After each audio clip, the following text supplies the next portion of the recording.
A year after a champion was crowned, we're heading back into Deathtrap Dungeon. And this time, it's deadlier than ever. Can you survive? The Trial of Champions.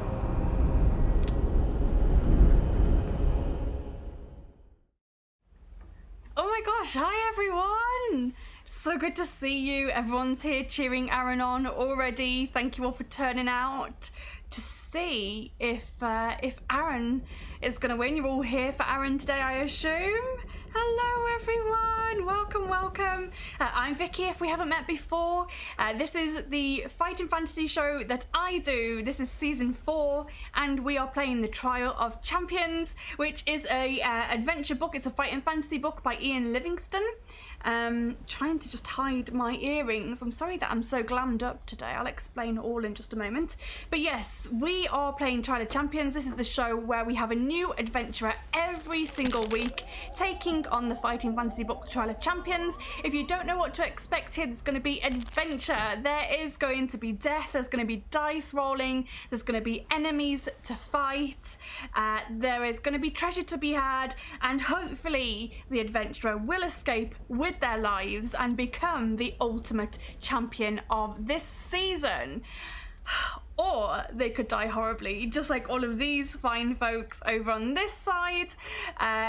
So far, 10 players have been eliminated, 10 adventurers have been eliminated, which means that they died in some awful way or got trapped within the dungeon, and only one person so far has emerged victorious, and that is Colleen, who did it in a time of 3 hours and 19 minutes and 10 seconds. So all Aaron needs to do today to win the season is to beat Colleen. So he needs to complete the adventure in less than 3 hours, 19 minutes and 10 seconds. Do we all think he can do that?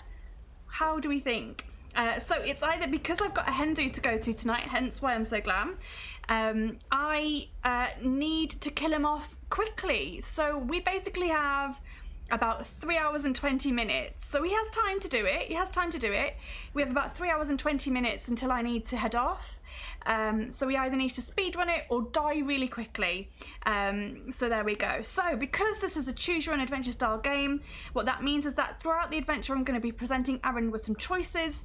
The choices that he makes are super important. They'll either drive him closer towards victory or far, far away on some other path that will undoubtedly lead to death or servitude or some other crazy thing, or just being trapped inside the dungeon for all of eternity. So we'll see what happens. I love doing this. This is actually season 4, so there's 3 more seasons and the rest of this season over on YouTube. If you guys enjoy this and want to go and watch some more afterwards or in your own time, you can go and do that. And yeah, I don't know what I have to say. I've waffled and we need to get on with this. So the only thing I need to do now is shout out Sirenscape, which are responsible for all of the amazing sounds and ambiences and funny sound effects that you'll hear throughout the show. I love using them. The game literally would not be the same without them. We've tried it without the sound, and it just isn't the same. When you get to those battles and you've got the epic battle music, without it, it just isn't the same. So I am going to, let's just make sure that Aaron is ready. Yes, we're good to go. Right, I'm going to introduce our guest. Let's meet our guest. Meet our guest. Hello.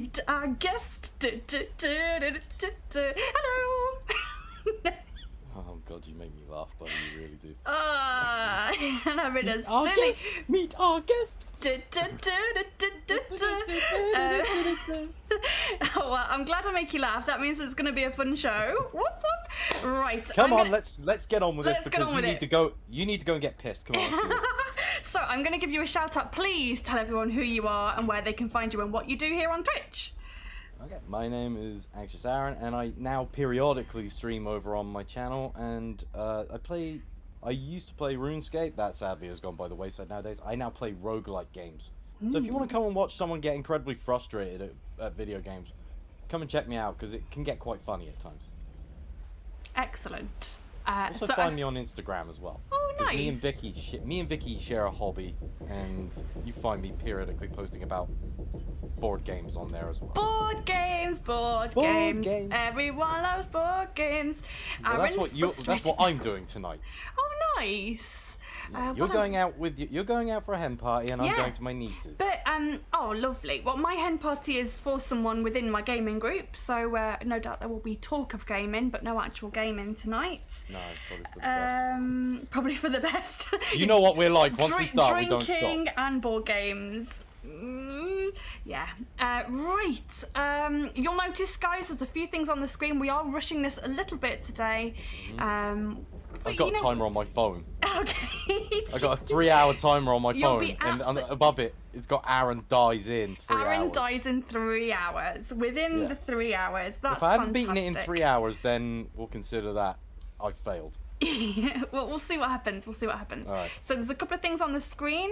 Aaron has got a couple of lives, a couple of hearts underneath him, which means that there's other side. Excellent. There's 2 hearts underneath him, which means he's got 2 lives, 2 attempts to go through the adventure. But if you really want to keep the adventure going, you can donate £10 and I'll give him a bonus life. But please only use that if you really, really need to, because we don't want to extend this longer than we need to. Don't bother doing. Just give Vicky 10 quid, you know. You can give me 10 quid, yeah. Give Vicky 10 quid. She deserves it, you know, at the very least. I'm out of work now as well, so, you know, every little helps. She needs beer money for this evening, cocktail money for this evening. Cocktail money. Anyway, and there's a timer in the bottom corner that isn't going to time his deaths, that's going to time his save points. So if Aaron does die and wants to come back at one of the previous save points, then that timer is going to be really handy. Also, if he does make it out, then whatever time is shown on the timer at the time that he makes it out, that will be the time that goes onto the leaderboard. And all you need to do is beat Colleen's time of 3 hours, 19 minutes and 10 seconds. We are also tracking the quickest death this season. The quickest death has happened within 5 minutes and 40 seconds. So don't underestimate my ability to speedrun stuff. There's a special booby prize for that as well. It's going to be a fake booby, isn't it? It's going to be a fake booby, yeah, no real boobies. I'll send you a picture of a booby, which is a type of bird. No, it's don't a bird. do that. Don't do that. Picture of a booby. No, because I'd just be woefully disappointed. Booby pics here. Papa Dragon says betting is open 2-1 that Aaron dies within the first hour, 3-1 that he survives 2 hours. I really want to thank you all for being here as well. Thank you all for turning up. Yeah, thank you to support Aaron. My cheerleading camp has arrived. Whoop, whoop. Right, let's find out who you're playing and give your player some stats. So who are you playing today, please? Aronius, which you played in last season too. Which I played last season. Somehow been resurrected for this one. It's fine. It's fine. You can be resurrected. There's no rules against resurrection here. Okay, we need some stats for you. So we need skill, stamina, and luck. So your skill is 1d6 and +6. Oh dear. This is not going to go well. Oh, guys, have 8. Don't forget, we do have a couple of special channel points redemptions. You can grant Aaron some +2s. There are only 2 available per stream, so if you want to do that, you could do that now if you've got enough channel points. But otherwise, you've got a skill of 8. Stamina is 2d6.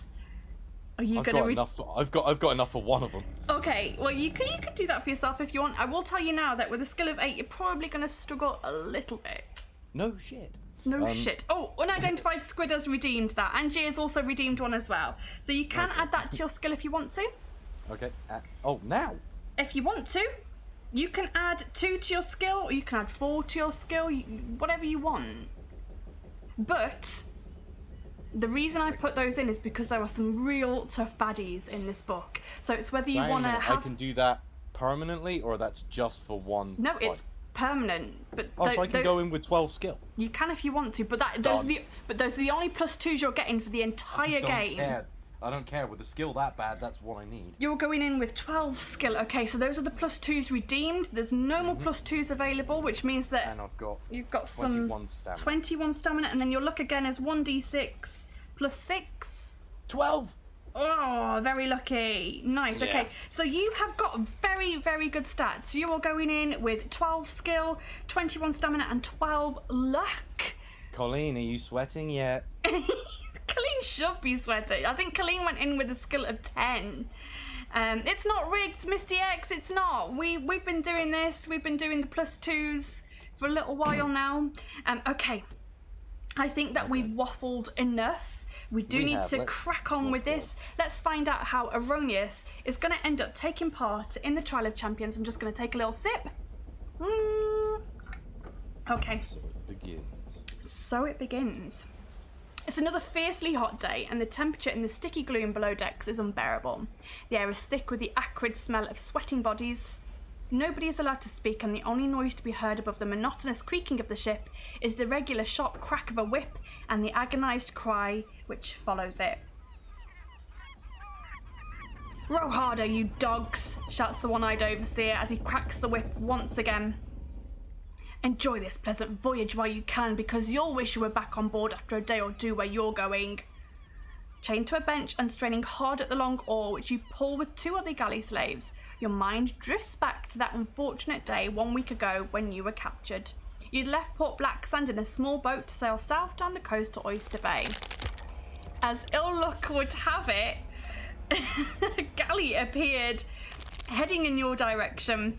We're gonna just stop for a second because we've already had the £10 donation. So thank you very much, Pirate. Was it Pirate Cat? It's Cat, yeah. Thanks, Cat. Pirate Cat Gaming. You, Cat. Oh, amazing. We've already had the £10, so you are getting. I'm gonna pop this. I've got no freaking excuse to fail this now. You really have not got any excuse to fail now. So thank you very much. We've already had the bonus live. I hope that you trip and die within the first 10 minutes, and that you need that bonus life more than anything. That's what I can hope. Thanks, Bum. That's how you know that I love you, because I can just be mean to you. I was going to say, love you too. You know? Love you too. Pirate Cat Gamer says Aaron will win. Oh, very confident there. Very confident. Wow. With 12 skill and a bonus life, we better crack on. He'd left Port Blacksand in a small boat sailing south to Oyster Bay, but as ill luck would have it, a galley appeared on the horizon, heading in your direction. It drew steadily closer, and it was not long before your boat was crushed under its bows, and you were forced to dive into the ocean. There was nothing you could do except climb up a rope that was thrown down to you, as your boat had become no more than a few pieces of broken wood floating aimlessly on the sea. It was useless to try and struggle, as a crew of 20 hardened cutthroats surrounded you. Since that cursed day, you've been chained to your oar, rowing to the point of collapse towards an unknown destination. Suddenly you hear a shout of "Land ahoy!" and you begin to wonder what evil awaits you. An hour later, you feel the ship bump up against a jetty, and there's much shouting until the ship is finally moored. You're dragged from the ship with the other slaves, and you can see in the gleaming sunlight that you're on a small island. A sombre-looking castle sits on top of the island, and next to it there's a semi-ruined amphitheatre. A man wearing black chainmail hands the captain a bag of coins. Satisfied with his payment, the wheezing captain orders his men back to the ship, and you watch them set sail without you. The man in black armour steps forward and says, "You're now the property of Lord Carnus. It's your honour to die for his pleasure in the arena of death here on Blood Island. Only one here'll survive, and he or she will represent Lord Carnus in Fang at the next Trial of Champions. Baron Succonvit has modified his deadly labyrinth and is now offering 20,000 gold pieces to anyone who can get through it. Of course, Lord Carnus will keep your prize if you get through, but you'll be spared your life. Baron Succonvit's reputation suffered greatly last year when someone succeeded in getting through the labyrinth, but now we boast that no one can survive his new dungeon. Lord Carnus would like you to make Succonvit eat his words. You must understand he hates his brother's fame. Now, follow me." You're led up the hill to the castle, where you are locked in a cell in the depths of the lower chambers. Sharing the dark cell with you are 4 others: a stout dwarf, a man-orc, a sinewy Easterner, and a bold, muscle-bound man. The mood is grim and few words are spoken as each of you ponders the impending combat. 42 slaves have arrived by ship, and only one of you will survive. The dubious reward is entry to Death Trap Dungeon. Pirate Cat says the sound effects are awesome. Thank you. I've worked really hard on them. It's all through Sirenscape, but I do make all of the sound sets myself. And I put a lot of hard work into them, and I'm really pleased with them. So. And that's why you deserve the 10 quid. Well, that pays for my subscription to Sirenscape, to be honest. Pays for your cocktail money. That's what It's it pays my for. cocktail money. Oh, yes. Okay, so, grand job. Thumbs up. Cheers, Cat. Cheers, Cat. You're very welcome here. You're going to fit in beautifully. Right, I'm going to start the timer when Aaron makes his first decision, which is very soon. So, at dawn the following day, you're woken by the sound of heavy footsteps approaching down the corridor. A key turns in the lock of the cell door, and 2 guards wearing black chainmail enter carrying trays of food. Eat well, says one of them. You'll need all your strength to survive the day. By the end of it, you may all be dead. He turns to you and offers you some bread and a bowl of soup. Do you wish to take the food or try to overcome the guard and make your escape? Take the food. Take the Not that food. stupid. Page 49, which you can write down if you want to. Oh, by the way, I know that you've played a few of these before. Have you played this one before? I have not, no. Ah, well. I've only played the first, 3. And I played... What was the one we did last year again with the dragon? Eye of the Dragon. I played that one a few more times after Yeah. we did it. I do like that one. All right, the soup. I don't. Do you not? What do you not like about it? I can't win it. No, I don't think I've ever won either. I've never won So this one harsh. either. I think I've played this one 5 or 6 times in prep for this season and still have not made it out. Wow. Not like fairly anyway. I've cheated my way through it, but Well, yeah, but we all do that. But we can't do that with your game. no, not today, you can't. The soup is thick with chicken and vegetables and it tastes delicious. You devour it greedily and you mop up the last drops with your bread. You've not eaten well for a fortnight, but you now feel fit and ready for the coming ordeal. Hooray. When you've all finished eating, you're led away to begin your first day in the arena of death. Page 22. Here we go. You're in the middle of the procession of 42 slaves, which wends its way along various corridors until you reach the amphitheatre. Just less than 3 hours till death. The sun is already beating down, making the sand in the arena uncomfortably hot to your bare feet. Seated high in the stands is a dark hooded figure surrounded by guards. You watch him rise to his feet, with his arms in the air, commanding silence. You know why you're here, Lord Cornus begins. It is my wish to be represented in the trial of champions. Some of you will die today, some tomorrow, and more the following day until only one of you is left. To those about to die, I salute you. Lord Cornus sits down again and nods his head to signal the start of the proceedings. The slaves are split into 7 groups of 6, and you find yourself in a group accompanied by an elf, 2 Northmen, a dwarf, and an ogre. Your group is chosen first, and you're told that the first event is a race to test strength and stamina. A crude sack containing several heavy rocks is strapped to your backs. You watch as burning coals are brought into the arena and poured over a section of the makeshift racetrack. The 6 of you are then lined up at the start, each carrying your burden, and you're told to race around the track until one of you is lapped or collapses.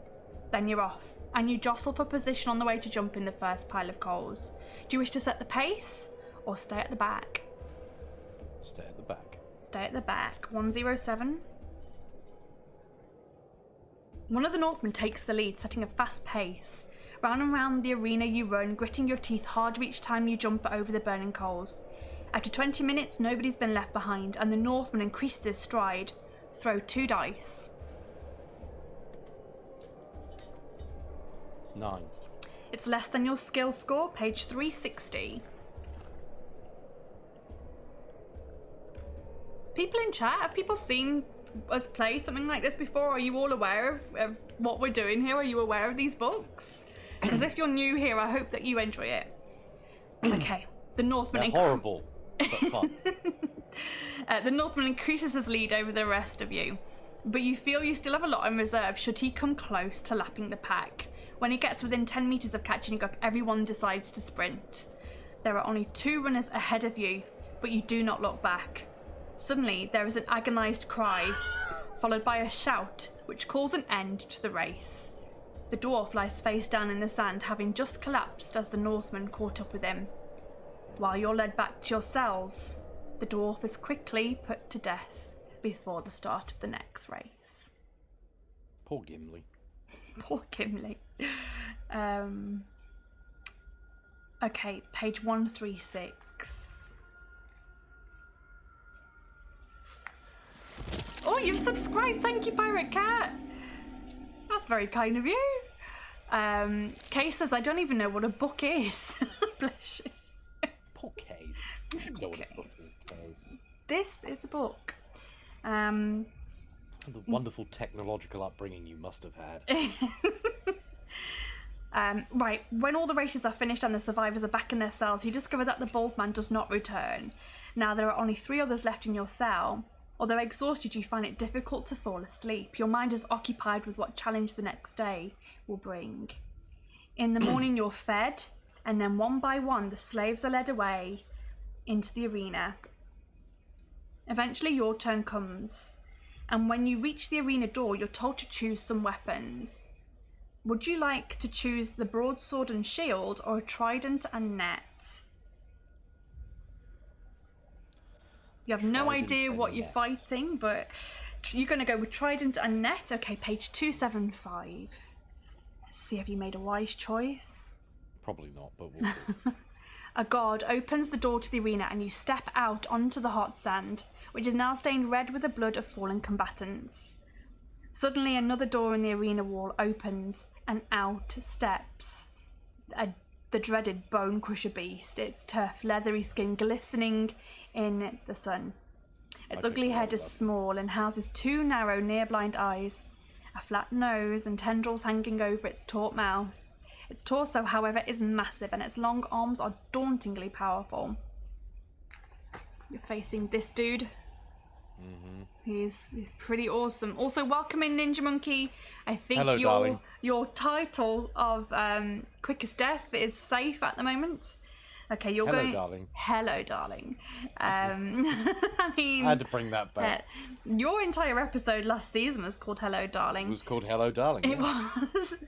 So you're going to fight it with a trident and net, page 175. Mm-hmm. Yes. 175. So Ninja Monkey, stick around because I've got something special for you at the end. You allow yourself a faint smile as you've chosen a good weapon with which to fight your adversary. Edge weapons cause little damage to the iron-like hide of a bone crusher. There's only one way to slay a bone crusher, and that is to make it fall to the ground, whereupon its delicate balance will be totally destroyed, and it will be impossible for the bone crusher to get to its feet. You move forward cautiously to snare it with your weighted net. Roll 1 die. 3. Page 31. The bone crusher sniffs the air and, sensing where you're standing, moves nimbly to its left just as you release your net, which catches nothing but sand. Lose a luck point. Okay. You can afford it. I can. Roll 2 dice. 6. It's less than your skill score, page 66. This is not good. Your dexterity allows you to gather up the net while avoiding the sweeping arms of the bone crusher. Once again, you take aim with your net and hurl it. Roll 1 die. You can see where this is going, can't you? What? 2. A 2! Page 255. I'll lower my luck. You curse your net again as it floats harmlessly to the ground. Lose a luck point and roll 2 dice. Oh, for crying out loud. 3. A 3.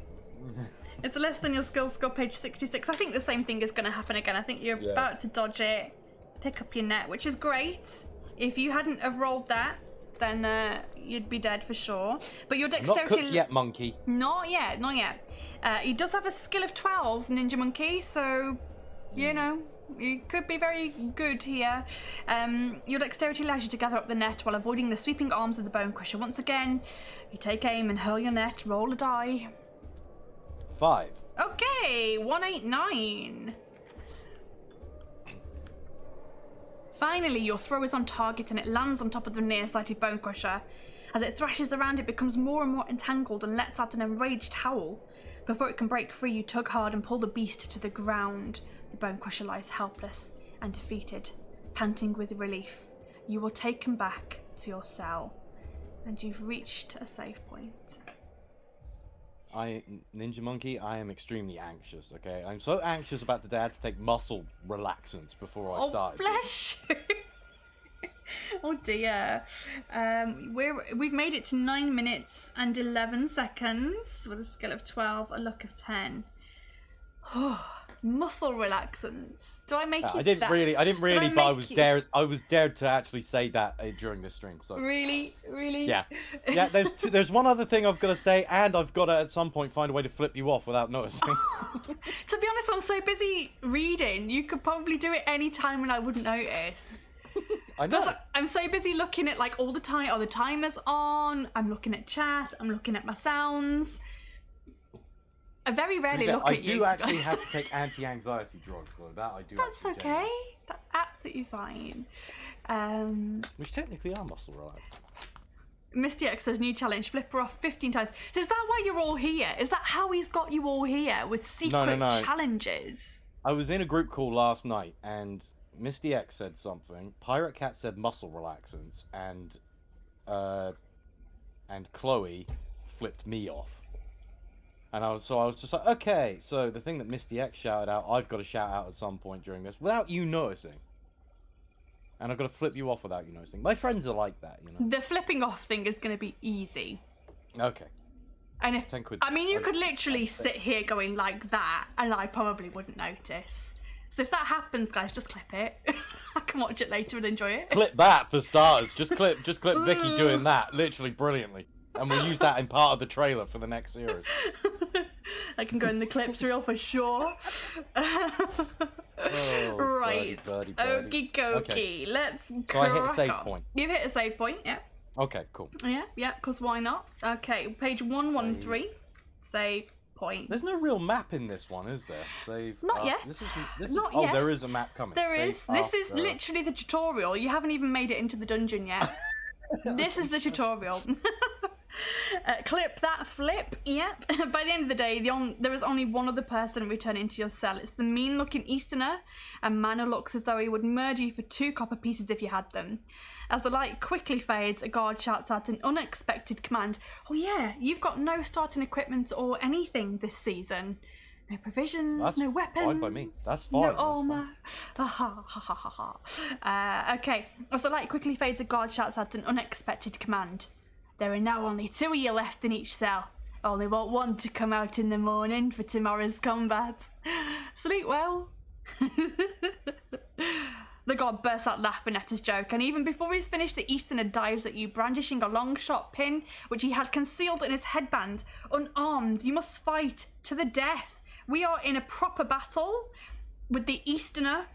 He has got a skill of 10 and a stamina of 8. Let's get into battle, guys! Here comes the music. Now, what am I rolling? 1 or 2? You're rolling 2 dice and adding your skill. I've rolled a 15. 19. Okay, you hit him for 2. Misty X says, proper battle, innit? Yeah. Proper battle.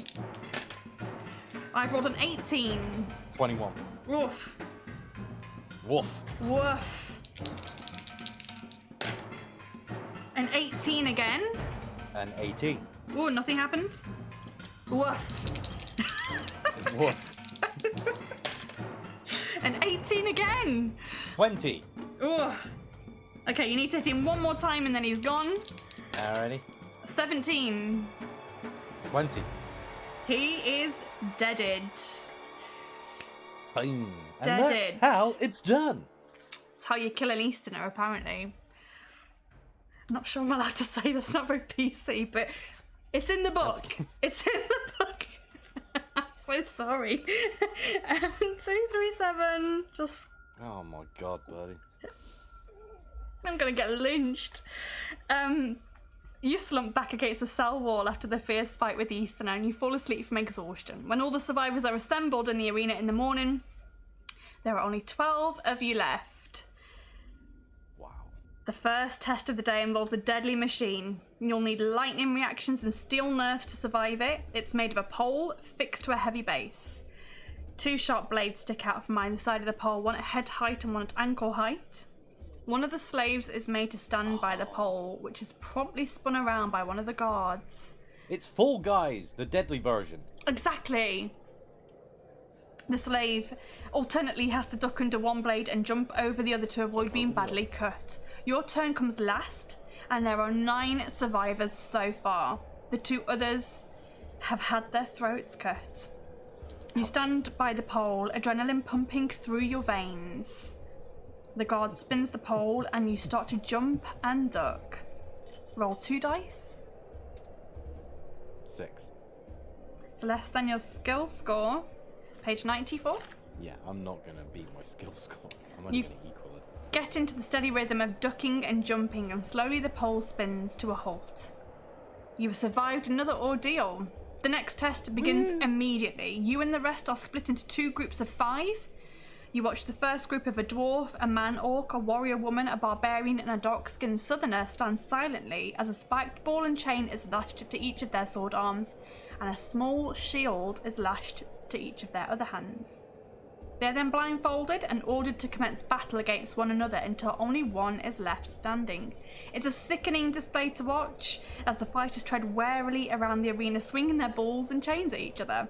The dwarf falls first, quickly followed by the warrior woman, and in the end, the southerner stands triumphant and his blindfold is removed. He's led away, and then each member of your group is armed in the same way. You can feel your heart pounding in your chest as the order is given to commence battle against 4 unseen adversaries. Barefoot in the sand, no one makes a sound. Do you wish to step to your left or step to your right? I'm going to try and avoid setting off the Go West sound as much as possible Go during west! this thing. Yeah. So we're going to go left. We're going to go left, which is west? No, it's left. It's left, okay. Oh god, Chloe says great, so now southerners are deemed superior here too. Oh my gosh. Well, we are in general, sweetie. Sorry. It's just the book. I don't mean to offend anybody. Please don't Is hate Ian me. Livingston from the south? I think so. I don't know. You've met him a few times. You must have spoken but to him. actually, no, I think he's Midlands because he set up his first store in Nottingham. So he's around the Midlands area. Sorry, Sir Ian Livingston. I forgot Sir he got Ian knighted Livingston, this year, I didn't know. Okay, so you're going to go left, page 297. 297. You step slowly to your left, straining your ears for the sound of movement. Suddenly, there is an agonised cry, or any chance for a Wilhelm scream, and a dull thud as the body floors to the ground not far in front of you. Do you wish to step further to your left, or stand your ground and swing your ball and chain? Which direction did that person... So you're moving to the left, and then I moved suddenly... to the left and I heard. And then suddenly there is a dull thud as the body falls to the ground right in front of you. Oh. Yeah, so you can go further to the left, or you can stand your ground and swing your ball and chain. Further to the left. Slide to the left. Slide to the left. 368. You walk slowly on, and then you stop to listen. You hear nothing, so you decide to walk in the opposite direction. Test your luck.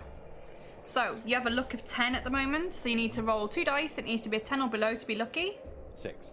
You are lucky. Now your luck goes down to 9. Goes down. Yep. Page 166. Oh yeah, guys, I forgot to tell you, I've got new emotes. There's new emotes. So there's follower emotes, we've got subscriber emotes, we've got animated emotes. So have fun with those because they are new, fairly new. 166. I love those. Are very cool. I love those. Unknown to you, there's a body lying in the sand directly in your path, and you're fortunate not to trip over it as you pass by. You decide to stand still for a moment and listen. You hear the whooshing sound of a ball and chain being whirled through the air directly in front of you. Do you want to stand your ground and swing your own ball and chain? Do you want to step backwards? Or do you want to lie down in the sand and try to trip up the person who's advancing? Lie down and trip. Lie down, page 316. As you lie down in the sand, you hear a shouted order. Shoot the coward! You panic and try to get to your feet, but 2 arrows are fired by unseen archers and they sink into your chest. You slump headlong into the sand and you do not stir again. First Wait death. for it. Where is it? Where is it? Where is it? Where's the noise? There it is. First death. First death. First death. It's out of the way. It's done. Okay. First death is out of the way. But now we have to go back quite a way back. Yeah, I know. I got to do all that again. Quite a way back. Do I get my luck back, don't I? Yes, so you'll be on a skill of 12, a luck of 10, and full stamina. Alright. We are going back to 9 minutes and 11 seconds, just after you'd beaten the Bone Crusher. So we do have to do all of that again. I have to fight the guy with the needle again. Yeah, I'm really sorry. No, you're not. Yeah. You didn't kill me. If I'd have been smart, I would have given you another save point after that, but I didn't. That's alright. We can crack on. Right, let's reset that. And we'll go back to page... Arrows will stop me. Especially if you're laying down in the sand. You're not going to be able to I laid down on my back, though. That was a really stupid thing for me to do. Okay, page 113. Let's get this done. I always think it's nice to get the first death out of the way. Yeah, Just get that out of the way, and then people tend to focus more from the second life onwards. Okay, so we've got to fight the Easterner again. Yep. Let's get into it. By the end of the day, only one other person returns to your cell. It's the mean-looking Easterner, a man who looks as though he would murder you for 2 copper pieces if you had them. As the light quickly fades, a guard shouts out an unexpected command. There are now only 2 of you left in each cell. I only want one to come out in the morning for tomorrow's combat. Sleep well. The guard bursts out laughing at his joke, and even before he's finished, the Easterner dives at you, brandishing a long, sharp pin, which was concealed in his headband. Unarmed, you must fight to the death. Skill of 10, stamina of 8 again. You know how this goes. Let's get into battle. Whoop whoop. A 17. 22. Do. An 18. An 18. Nothing happens. 17. 20. Okay. He's on 4 health. An 18 again. I think 18's my lucky number today. No, it's not lucky because I keep hitting you with it. Okay. 17. 18. No, 17. 17. Nothing happens. 15. 19. He's dead. Killed you twice now, bitch. I'm not doing that again. Okay, let's do a save point then, shall we? Let's do a save point. Why not? Why not? Let's do a save point. That was not me telling you to save. Not doing it again! No! It's only because I don't want to keep killing Easterners. It's not a good look. No, not at the moment, it's not. It's really not. I don't want to offend anybody. Right, okay, so we're advancing. It's okay, Vicky. No one from the east of England has the internet, so it's fine. I mean, it could be true. Right. We don't get internet round our way. Back in my day, they say that, but that was last week. Back in my 237. Let's just crack on. Come on. You slump back against the cell wall after the fierce fight with the Easterner and fall asleep from exhaustion. Pirate Cat, that sounds like fighting words. I'd destroy anyone for my survival. Right, you're coming on next season then. Unlucky, buddy. Book you in. When all the survivors have assembled in the arena in the morning, there are only 12 of you left. The first test of the day involves a deadly machine, which will need lightning speed reactions and steel nerves to survive it. It's made of a pole fixed to a heavy base. 2 sharp blades stick out from either side of the pole, one at head height and one at ankle height. One of the slaves is made to stand by the pole and is promptly spun around by one of the guards. The slave alternately has to duck under one blade and jump over the other to avoid being badly cut. Your turn comes last, and there are only 9 survivors so far. The other 2 have had their throats cut. You stand by the pole, adrenaline pumping through your veins. The guard spins the pole, and you start to jump and duck. Roll 2 dice. 7. It's less than your skill score. Again, of course it's going to be 94. You get into the steady rhythm of ducking and jumping, and slowly the pole spins to a halt. You've survived another ordeal. The next test begins immediately. You and the rest are split into 2 groups of 5, and you watch the first group of a dwarf, a man-orc, a warrior woman, a barbarian, and a dark-skinned southerner stand silently as a spiked ball and chain is lashed to each of their sword arms, and a small shield is lashed to the other. They're then blindfolded and ordered to commence battle against one another until there's only one left standing. It's a sickening display to watch as the fighters tread warily around the arena, swinging their balls and chains. The dwarf falls first, quickly followed by the warrior woman, and in the end, the southerner stands triumphant and his blindfold is removed. He's led away back to his cell, and then each of your group is armed in the same way. You can feel your heart pounding in your chest as the order is given to commence battle against the 4 unseen adversaries. Barefoot in the sand, nobody makes a sound. Do you wish to step to your left or step to your right this time? Sorry, I'm looking at what Ninja Monkey He is impressed with that pole dance and tosses a coin to his adventurer. Step to the left. Left again, huh? Mm-hmm. Okay. 297.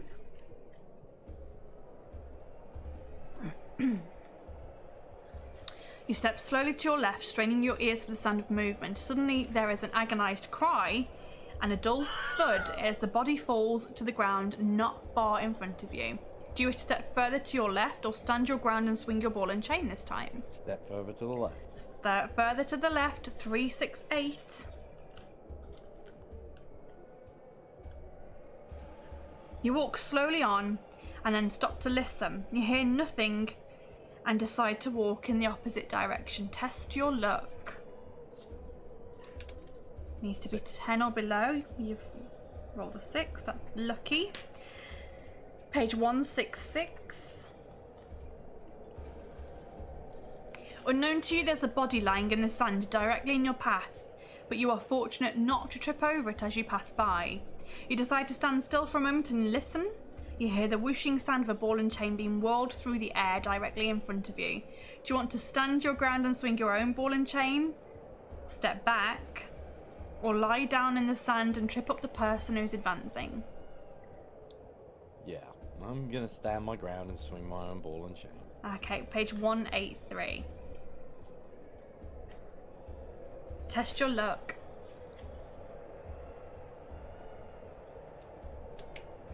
So the great thing about luck is that every time Aaron uses it, he loses 1 luck, so it gets harder and harder. So he's now on a luck of 8, but you are lucky. Page 218.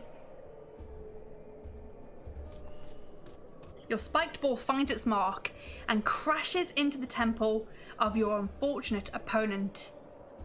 He drops to the ground and does not stir again. Listening intently, you step warily to the left. So you've taken out one of your opponents, which is great, and we know that there's already one on the floor. Yes. So listening intently, you step warily to your left, page 120. You walk very slowly. You know there are bodies lying in the sand. You stop to listen but hear nothing. You decide to turn around and walk in the opposite direction, when suddenly you hear a gruff voice cry out, "If there's anybody else, I'm over here." You decide to accept this bold challenge. Oh man, no, I didn't get to say in this. And you walk in the direction of the voice, swinging your ball and chain. You clash head-on with your unseen opponent in a blind fight to the death. I'm going to leave the arena battle music on. I'm just going to have the arena sounds. I'll save that epic battle music for later. The slave has a skill of 8 and a stamina of 8. Okay. Let's go. Pirate Cat says, find a save point. Easier said than done. Yeah. I have rolled 17. 20. Okay. 17. Oh no, not 17. 15. 22. Ah. Even my best rolls can't beat this. Yeah, no, 11. 17.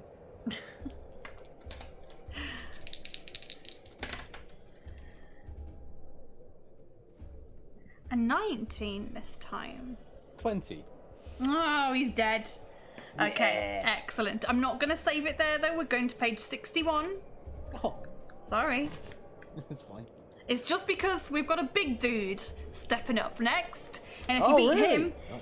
him, then you will have reached a save point. Alright. A cheer goes up as your opponent drops to the ground. Misty X says she wants you dead. Don't worry, it won't be long. I've lost 4 luck points and we ain't even in the dungeon yet, so it won't be long. A cheer goes up as your opponent drops to the ground. Oh no, my clap is gone. I think that's because I've switched it out for another remote. Oh shit. Vicky wasn't very smart about that, was she? Oh dear. I'll have But to. they look amazing. I'll have to rectify that. I'll have to put the clap back in. You hear guards enter the arena, and soon your blindfold is removed and your weapons are untied from your wrists. You're led away to your cell, realizing that only the Southerner stands between you and victory. That night, you're well fed and your wounds are bandaged. It says you can add 4 stamina points, but you're already at full stamina, I believe. I don't think you've been. Bastards. Don't think you've been Can't hit. go above maximum height. Nope. Ninja Monkey says, "Did you see a doctor about it, dear?" No, I just want to get the clap back. How do I get the clap? How do you get the clap? How Well, do you get the clap? there's one way that definitely offers a statistical advantage, but In case there's not many people actually set out to get the clap. No. I couldn't believe that I got rid of it and now I want it back. yeah, well, we all like a challenge, buddy. In the morning, the familiar ritual of being led into the arena is repeated, but this time you are made to stand face to face with the Southerner. You are each handed a dagger and a studded glove. Let me see if I can rectify this. Let's see if I can multitask. At the command of Lord Karnus, the final arena battle commences with the Southerner. He has got a skill of 10 and a stamina of 10. If you beat him, you will reach a save point. And So- I actually get to start the game at that point. Yeah, Fantastic. you will have actually completed the tutorial. So I'm not gonna put the battle music on. We're gonna stay in the arena, but we're gonna go into battle with the Southerner. Let's go. All right. I've rolled a 19. 22. Okay. 17. 19. Putting those 4 points on skill was fantastic. Oh man, I shouldn't have let you do it, but I've let I've let everyone else do it. You know, I've got to Yeah. be fair. Right, an 18 from me. 19. Nah, close one. Right, he's on 4 stamina. Okay. Unidentified squid says become a Twitch partner and then get some more emote slots. Oh, shut up, Squid. I've already got so many emote slots. I just can't. I switch them about almost every single week. I only rolled a 15 this time. 19. Right, you need to hit him one more time and then he's dead. No, I'm doing it on this one. 18. 20. God damn it. Right, you've beat the Southerner. You've made it to 20 minutes, 33 seconds. We're going to page 261. You have a skill of 12, a luck of 8. Oh, crikey, Nora. Right, I tell you what, I'll get the clap back when we take a break. I'll get it back, I promise. Page 261. Let's go. Let's just have a quick drinky. You're such an immature one. And I'm jealous of your cup. My cup? Yeah, I like that. It says talk to the palm. I like that. That's cool. All right, page 261. What are you drinking? Just squash. Oh, okay.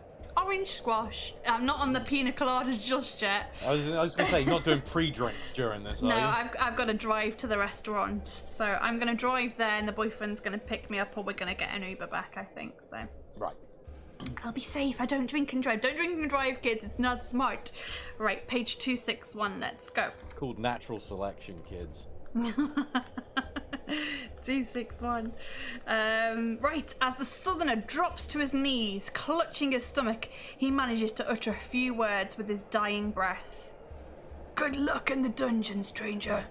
But if you get a chance to be alone with Karnas, remember those of us who died in this arena. The southerner grimaces with pain and falls silent. You vow to yourself that you will avenge your fellow slave's death and kill Lord Karnas if you survive the deadly labyrinth in Fang. That night, you're the honoured guest of Lord Karnas and you indulge yourself in your every whim. You gorge yourself on delicious food and enjoy yourself long into the night. And after a week of luxurious living, you return to full fitness. But you're already at full stamina. I don't think... Have you even taken a hit yet? Oh, crikey Nora. How am I even going to kill this guy? Locked in chains, I'm sure you're gonna try. I am definitely going to try. You could also do BTTV. I've already done those. If people have those, I already do have those. Oh my giddy aunt. Sticks. Crikey Nora. Then locked in chains, you set sail with Lord Karnas and 30 of his guards, and 10 days later you arrive in Fang, the venue for the annual Trial of Champions. The town is swarming with people intrigued by the trial and eager to celebrate. However, there's no time for you to enjoy the hospitality of Baron Succumbit, as it's late into the evening on the 30th of April and the trial begins at dawn the next day. You spend the night in the tavern under the watchful eyes of the guards, and at dawn you are led to the entrance of the deadly labyrinth. You finally made it. You finally made it all the way to Fang. And it only cost me 4 luck points and 1 death.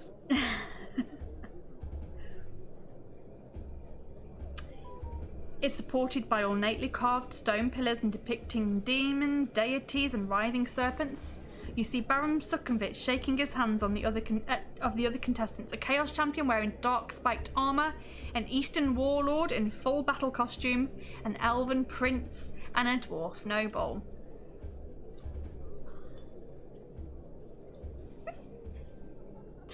I saw that. Did you? Yeah. Did you? Yes, I did. I thought I'd get one in. It's a fun game. You did get one in, but I clocked it. It's a fun game. Okay. This year is it because are you watching the stream as well? Oh yeah. Oh yeah, so there you go. So I would have done it when you weren't looking, but you would have caught it because there's a slight delay. Yeah, Oh brilliant, God, eh? damn it! Life hacks. No. This year the prize has attracted illustrious contenders. I got caught in the act, didn't I? Yes, you did. You take your place among them, and then you are asked to draw a bamboo stick from the hand of the Baron. The number 2 is etched onto the stick, and you are to enter the dungeon second, after the dwarf. To the cheers of the exultant onlookers, you pass between the pillars, armed only with a magnificent sword and a leather pouch hanging at your waist. Without a backpack, food, or armour, you feel ill-prepared for this coming ordeal. But at least you have this fine sword given to you by Lord Karnas. Do you trust the sword given to you by Lord Karnas? Not really. I mean, I guess he does want you to win, though, I guess. We're going to go with it. We're going to go with it. It's better than nothing. Because I'm not going to frickin' leave it behind, am I? I don't trust you. Chloe says, oh no, what have I started? Is this going to become a game that we play now?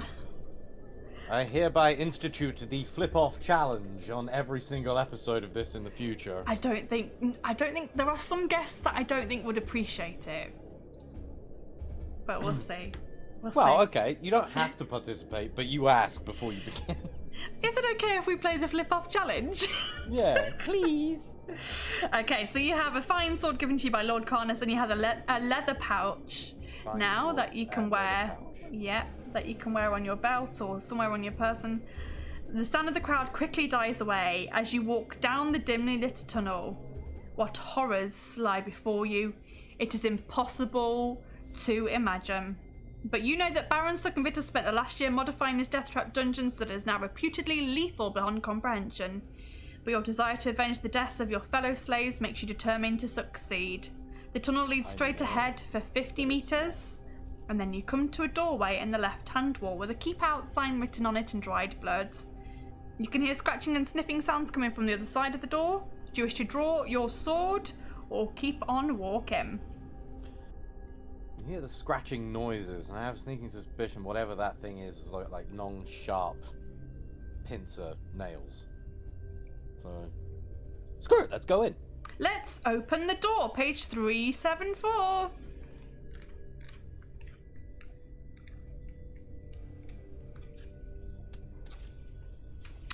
The door opens easily and you step into a small room. Before you have time to look around, a huge black hellhound leaps out at you with flames shooting out of its cavernous mouth. Oh. You must fight this savage beast to the death. Let's do it. After each attack round, roll 1 die to see if you take any flame damage.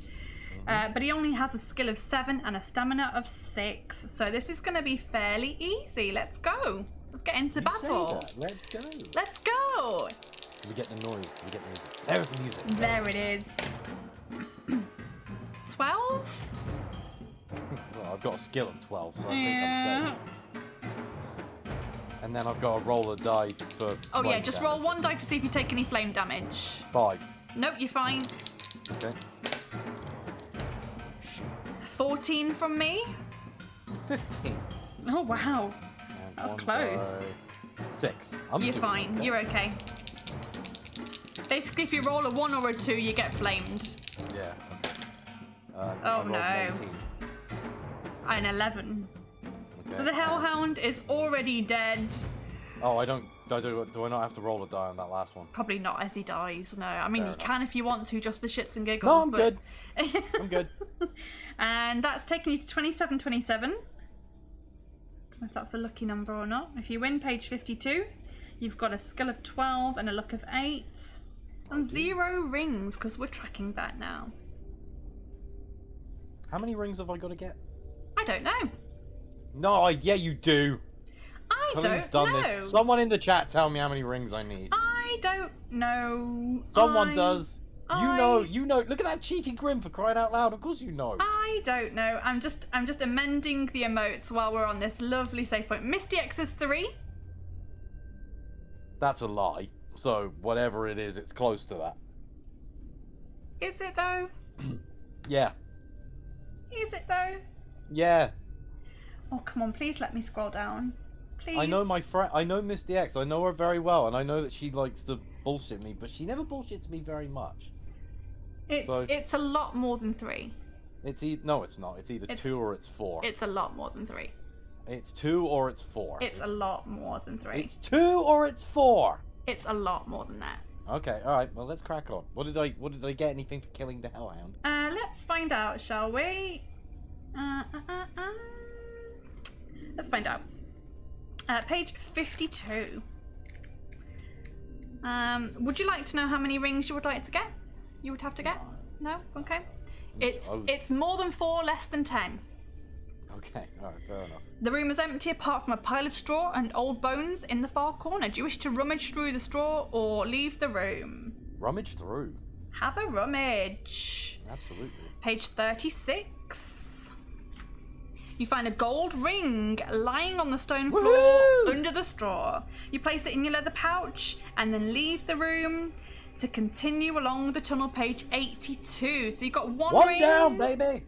1 ring. There you go. Awesome. Hi, Ubermat. How you doing? Hope you're well. Good afternoon, Uber. Uber. Uber? Uber. I didn't know he was French. Uber mu. Ubermut. Uber mu. Ubermut. That will do, right? I've uploaded the emotes. Excellent. I'm happy. What did I say? 82?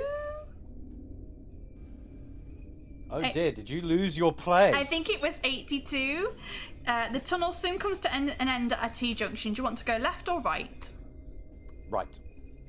We're going right. Page 304.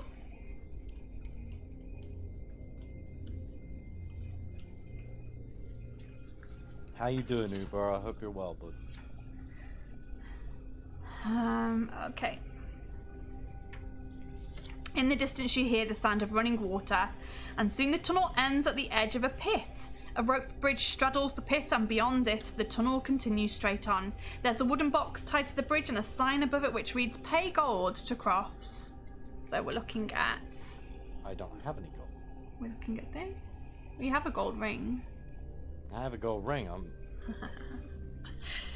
A rope hangs down from the bridge, and peering down into the gloom of the pit, you can just make out a fast-flowing river far below. Do you want to drop? I know what happened. I know what happened last time I went to a river. I'm not doing that again.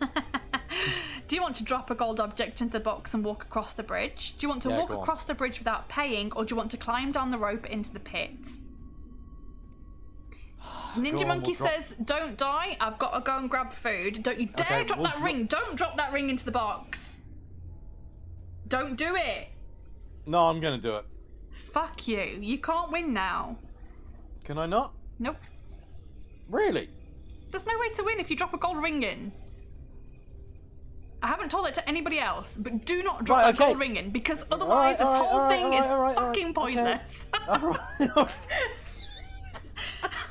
It's the last episode. If you do this, there's just no way. That would be a much better name for that quiz show, wouldn't it? Fucking pointless. It's fucking pointless. It's fucking pointless. Right, so do not. I'm not even going to give you the option of dropping your gold ring in. Do you want to walk across the bridge without pain, or climb down the rope and into the pit?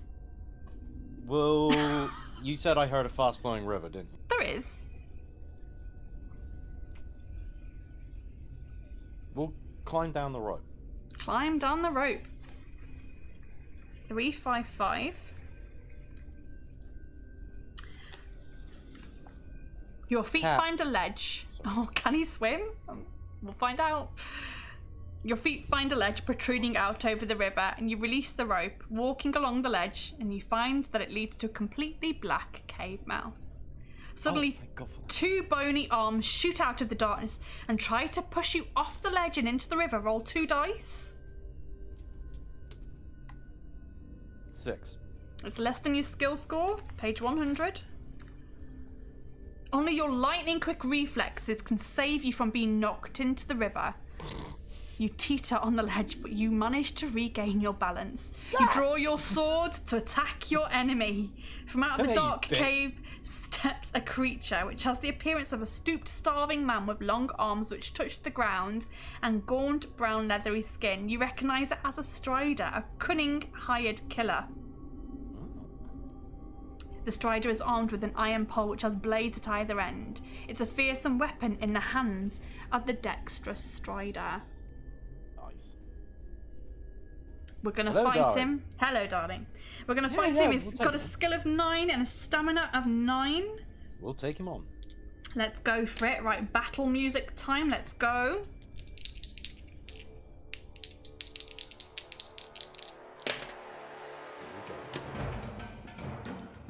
17 from me. 17 from me. Nothing happens. Erroneous will be victorious. We'll see. If he listens to me. 22. I rolled a 20. Okay, still hit him. 19 from me. 21. Wow. He's I'm on doing good with 5 my rolls. My stamina. battle rolls, I'm doing well. Your battle rolls are very good. Oh no, 15. 19. He's on 3 stamina. Come on. You'll hit a save point if you beat him. Okay. 16. 19.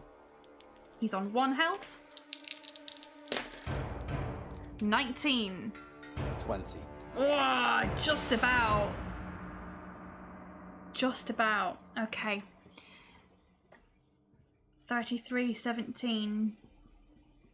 We're going to page 19. You've got a skill of 12, a stamina of... I don't know what your stamina is actually. 21. 21. Oh, you haven't been hit yet. Wow. Nope, a luck of 8 and 1 ring, because we're tracking that now. See, I knew it. Erroneous. I'm proud of my warrior. Oh, that's lovely. I'm glad that everyone's come out to support. Right, page 19. I feel loved. There's one person who is not supporting me, but she's not here, so we don't. Colleen. Have to worry about it. Yeah. Colleen. But Colleen's not here, so it's fine. Where is she? Where is she? She's not even here to defend her title. No. She doesn't have it yet. Not yet. No, I mean she's been victorious for the entire season so far. So if you can knock her off today, that would be a pretty incredible way to finish the season. It would be cool. It would be cool. Right. The Strider has no possessions apart from a bone medallion hanging around its neck. Do you wish to put the medallion around your own neck or climb back up the rope without it? Ooh. We'll put it around my neck. Put it around your neck. Page 70. Yeah. Wah, wah, wah, wah. I'm not going to do that, because nothing strange or untoward happens to you as a result of putting on the medallion. You look around and you decide the best plan now is to climb back up the rope. Let me see if the clap works now. Have we got the clap back? Is the clap back? Oh, God. Yay! Monkey Monkey has ruined that. I've got the emote clap. for me now. We have the clap. We've all got the clap. Right. So wrong. 3, 2, 8. You wouldn't be singing that out loud in a freaking nightclub, would you? I'm going to go into this Hindu and be like, guys, I got my clap back. I got my clap back. Right, you climb back out onto the edge of the pit and you decide what you're going to do next. You do not want to drop a gold I'm not object going into over the the box. I'm not going over the bridge. You can walk over the bridge without paying if you want to, or you can go back down the tunnel and past the T-junction. Okay, let's go the other way. Go the other way, okay. Yeah, because I have a feeling we're going to get some gold somewhere down the line that enables us to come back, and then... 229.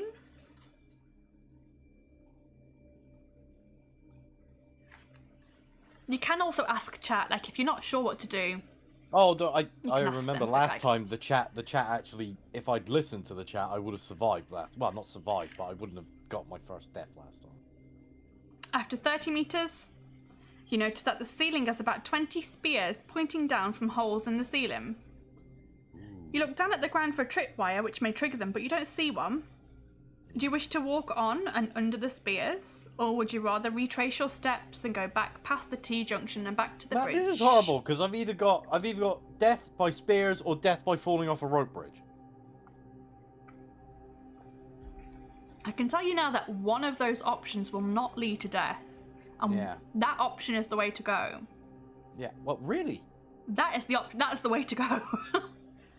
But sound advice. Which way? Misty X says, yeah, so pick. Which death is it going to be? 50-50? No, literally, I can tell you that one of these will not lead to your death. Odd, we're going under the spikes. Even, we're going back over the bridge. Okay. We're going over the bridge. Over the bridge. You're going to retrace your steps and walk back past the T-junction to page 304. That will take you back to the rope bridge. Okay, so. We're going to try and walk over the bridge. Try and walk across without paying. Page 152. Do we think he's made the right choice, guys? Come on, speed run here. Speed run. Come on, Vic. 152. Oh, yeah. 152. You step warily onto the rope bridge, testing it to make sure that it'll bear your weight. You look around. You see nobody. And you hurry across unchallenged to page 117. You've made it. Oh my god, I can unclench at this point. You've made it. Seriously, my buttocks are like, they're like pincers right now. It's absolutely. The tunnel eventually comes to a dead end. There is a stone tablet set in the end, with a small circular hole at its centre. Around the hole are etched the words, 1 is on, 2 is gone. Do you wish to reach into the circular hole? Just put your hand into this weird hole. Or would you rather retrace your steps back to the spears? You're going to put your hand in? Yeah. Okay. 179. You thought you could unclench? I think you... Not quite. No, I'm clenching slightly less. Slowly you reach further into the hole until your fingers touch 2 buttons, one with the number 1 stamped onto it and one bearing the number 2. Do you want to press button number 1 or button number 2? So 1 is on, 2 is gone. Which one are you pressing?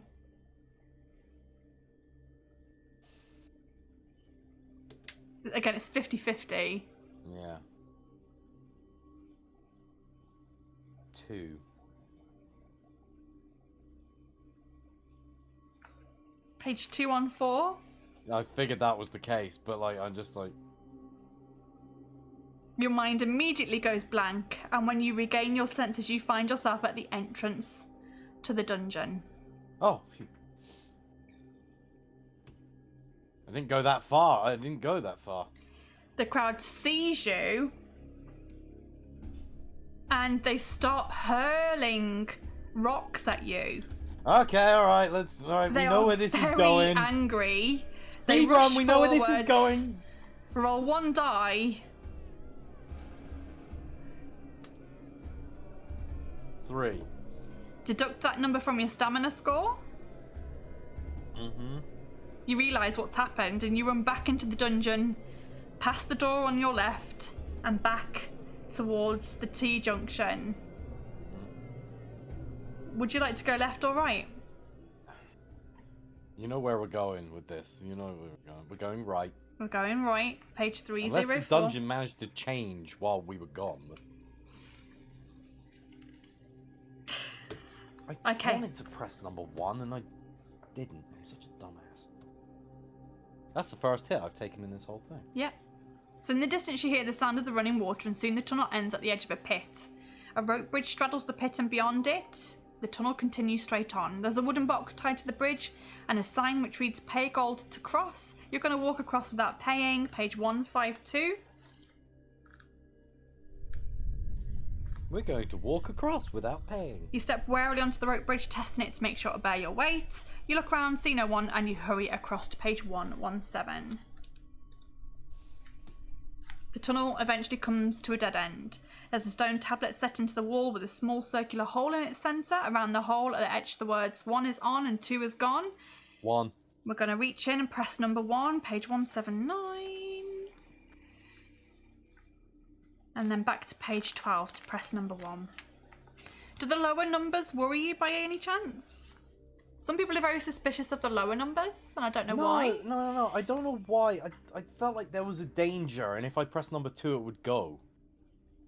So as soon as you press the button, a large stone slab in the left-hand wall of the tunnel pivots open. You step through the gap, and you find yourself in another part of the tunnel. So, is this really cool? You soon come to a door in the right-hand wall which has an old broom nailed to it. Do you wish to open the door or carry on down the tunnel? Open it. Open the door, page 246. As soon as you open the door, you are met by a blast of warm air. For a second you think it's a trap until you see a huge fire burning under a simmering cauldron in the centre of a small room. An old woman is dropping rats, slugs, maggots and centipedes into the cauldron and appears to be enjoying herself. Do you wish to enter the room? Hello, darling. Here she is. Here she is. Focus, please. There you go. She's really enjoying herself. She is. Do you wish? So you've entered the room, page 186.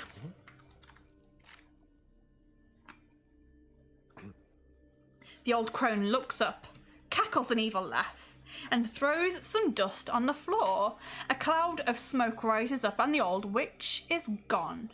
Suddenly there's movement above you, and you've just enough time to draw your sword as 2 vampire bats swoop down to attack you. Read this book. Hey, welcome in. What would happen if 90% of the population were men? I think it would cause chaos. Wow, you come into someone's chat and that's the first thing you say? Well, welcome. Hi. How random. Please behave yourself. I was going to say. Please behave. Yeah. Mods.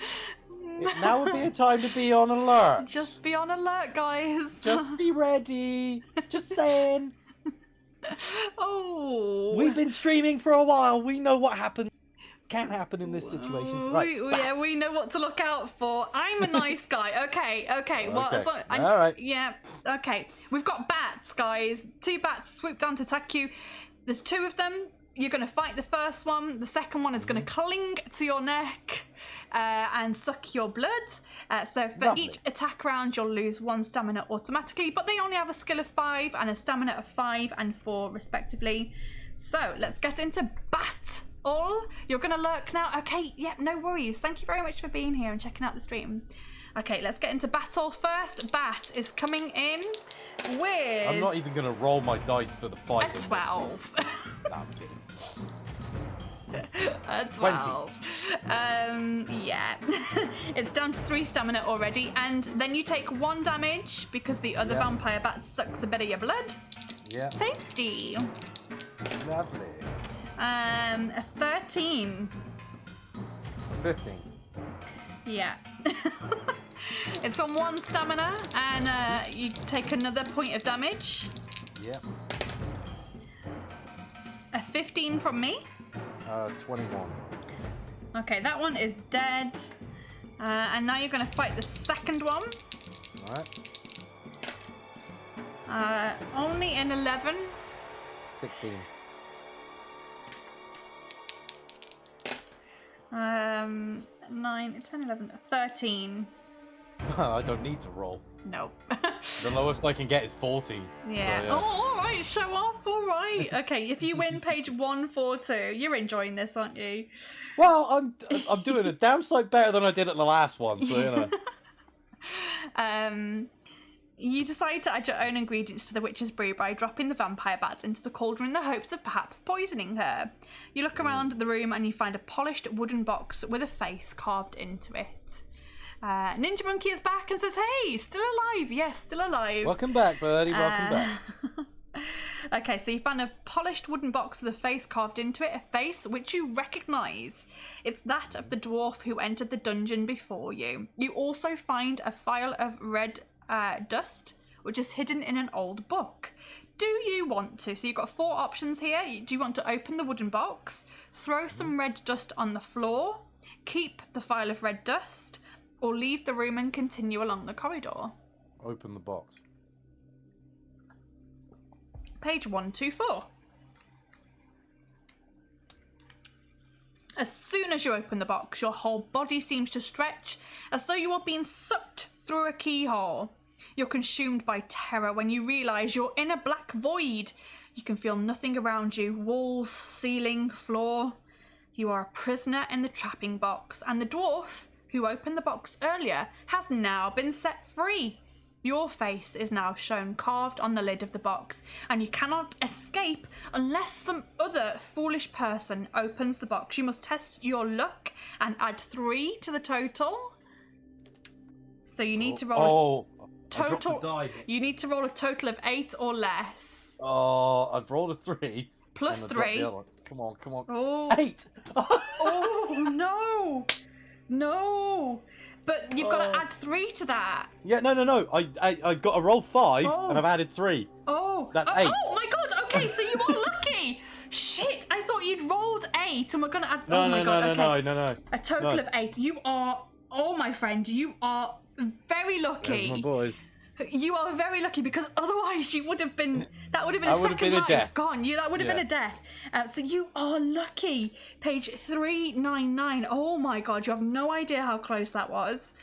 No, I do. Many people. I do. I have a very good idea of how close that was. And then Ninja Monkey did the exact same thing and got trapped in there. Bless him. Fortunately for you, your nightmare ends when another of the contestants enters the witch's room and opens the wooden box. Light fills your eyes and your body feels as though it's expanding. You find yourself standing in a very small, empty room. There's a lever in the wall which can be pushed up or pulled down. Do you wish to push it up or pull it down? Push it up. Push the lever up, page 242.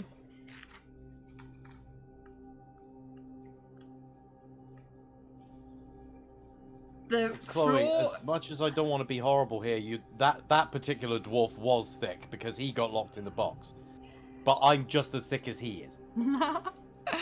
Or take another look in the box and let a ninja monkey out. Oh my gosh. Well, Ninja Monkey is the dwarf that I let out. There we go. There we go. Okay, so the floor of the room suddenly jolts and then starts to rise slowly upwards. It makes a continuous grating noise, and you begin to panic as the floor nears the ceiling. Oh no. Did I get this wrong? You wanted to push it up, right? Yeah.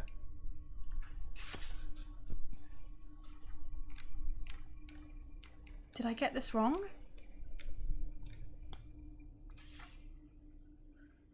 I don't think so. Oh no, I've got it wrong. I have got it wrong. Oh, Oh no, okay. you wanted to push it up. No, we are right. Yes, we are, I did want to push it. we are right. The floor of the room suddenly jolts and then starts to rise slowly upwards. It makes a continuous grating noise. Oh, let me get that going. Let's get that going.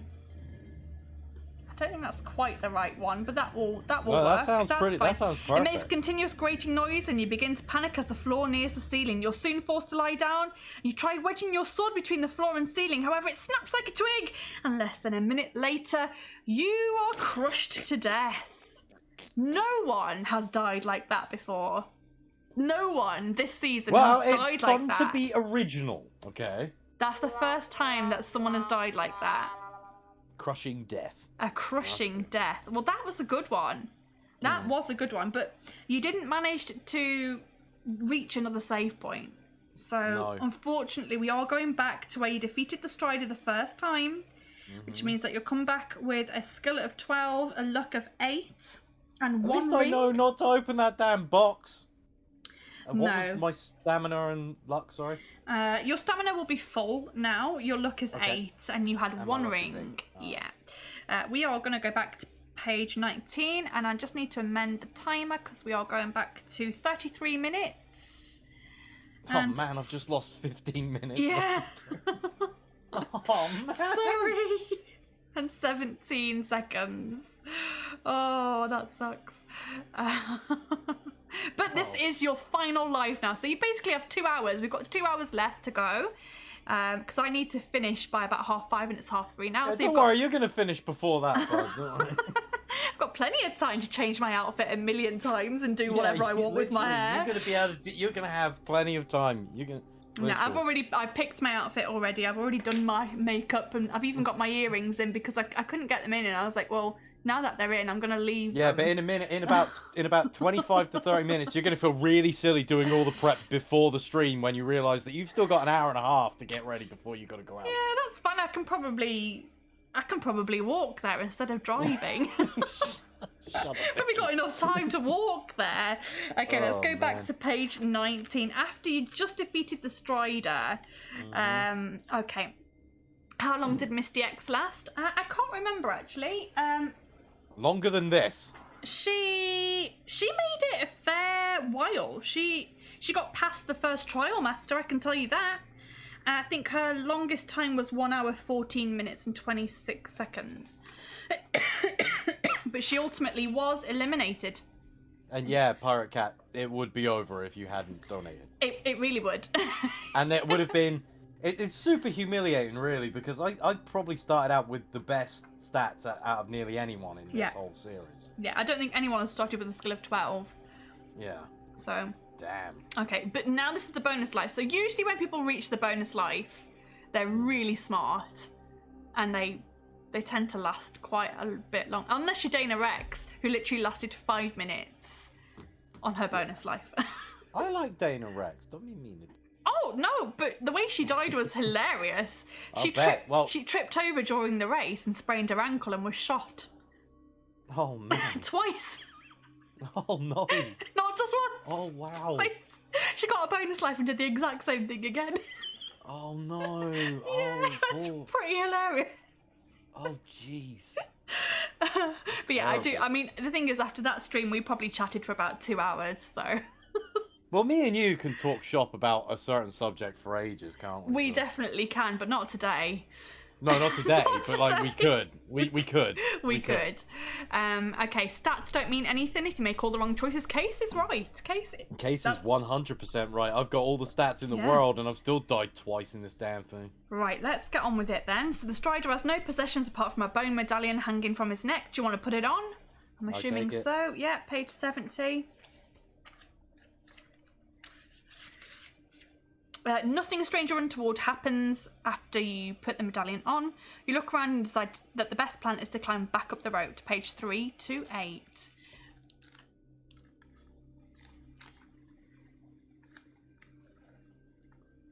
You climb back out onto the edge of the pit and decide what to do next. I assume that you're going to walk across the bridge without paying again. I'm going to walk across the bridge. Page 152. Do all of the same things again, I'm thinking. Yeah, number 1. Step warily onto the bridge. You test its weight. You run across, unchallenged, 117. We're about to push button number 1, people. The tunnel eventually comes to a dead end. There's a stone tablet in the end wall with a small circular hole in its centre. Around the hole are etched the words, 1 is on, 2 is gone. You reach into the circular hole and go to page 179. And slowly you reach further into the hole until your fingers touch 2 buttons. You're going to press number 1, page 12. As soon as you press the button, a large stone slab in the left-hand wall of the tunnel pivots open. You step through the gap and find yourself in another tunnel. You come to a door in the right-hand wall with an old broom nailed to it. Do you want to go in or carry on down the tunnel?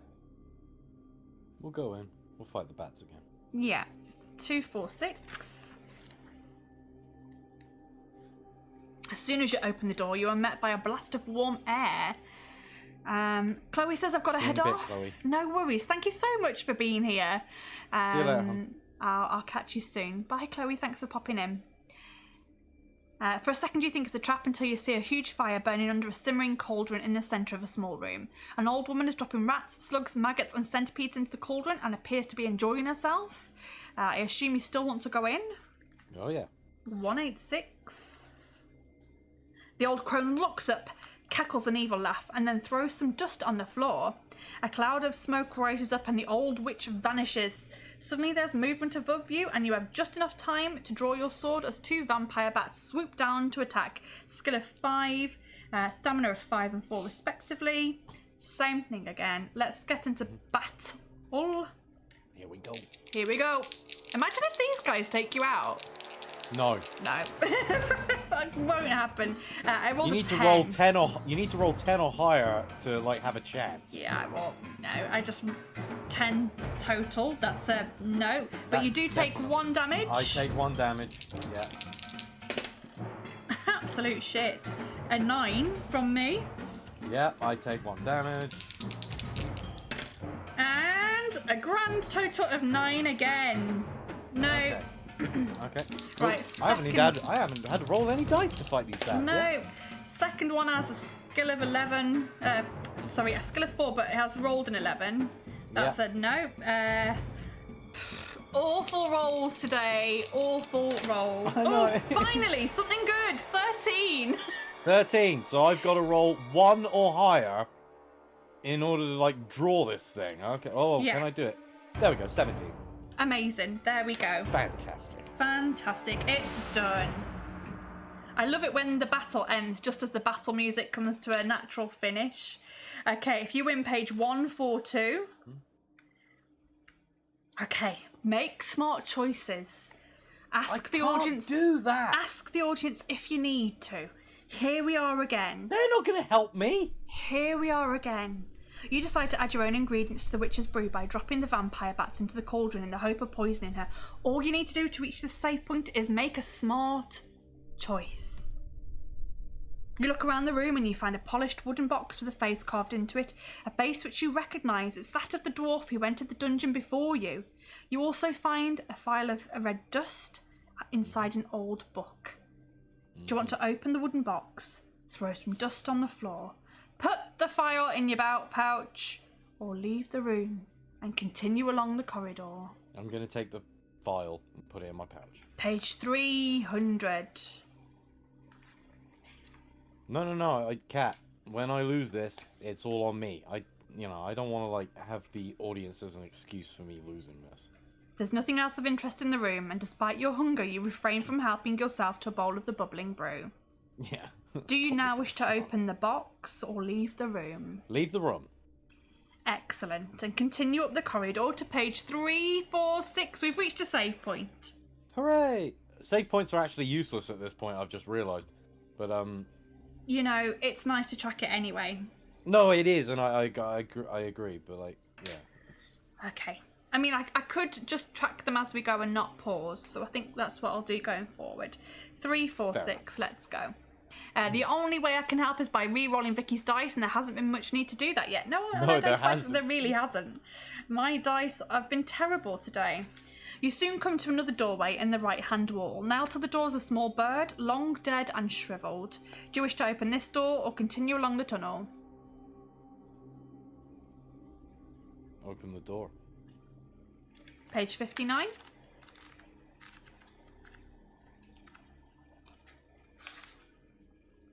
The door is locked. Do you wish to try and charge it with your shoulder? Or save yourself the effort and continue walking? Continue walking. Page 150. The tunnel continues another 30 metres before turning sharply to the left. On rounding the corner, you see that there's a new branch in the right-hand wall. You're surprised to see a small humanoid suddenly pop his head out of the new branch, but when he sees you, he quickly retracts it.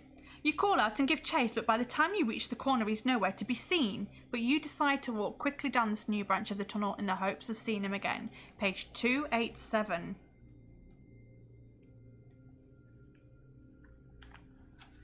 You soon reach a door in the left-hand wall of the tunnel. You listen but hear nothing. Do you wish to go in or keep walking? We'll go in. 156.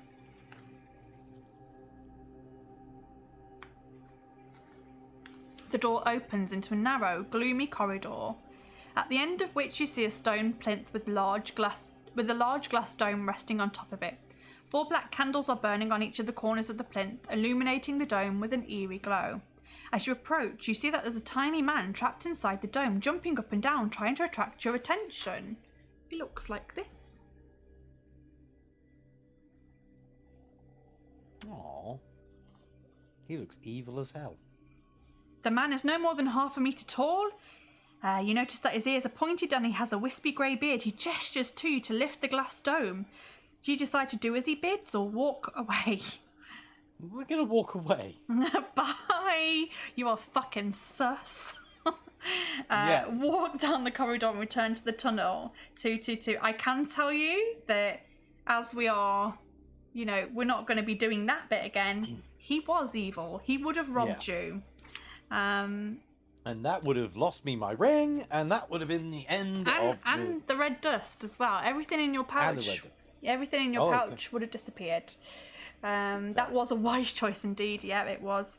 Right, further along the tunnel, you stumble upon a pile of rocks. Something underneath the rocks catches the light and sparkles. I suddenly feel like this is really serious now, and it's like, everyone help Aaron if he needs it, because this is it. If he doesn't win, that's it. If he dies, that's it. Fine. I'm fine with losing. Okay, I come in. I do this for fun. All right? Okay. But I suddenly feel like this is very serious. Like, it is life or death now. Well, it is life or death, but it is fun at the same time. It's still fun. Something underneath the rocks catches the light and sparkles. Carefully, you remove some of the rocks. Epic, serious music. Yeah, it's very tense.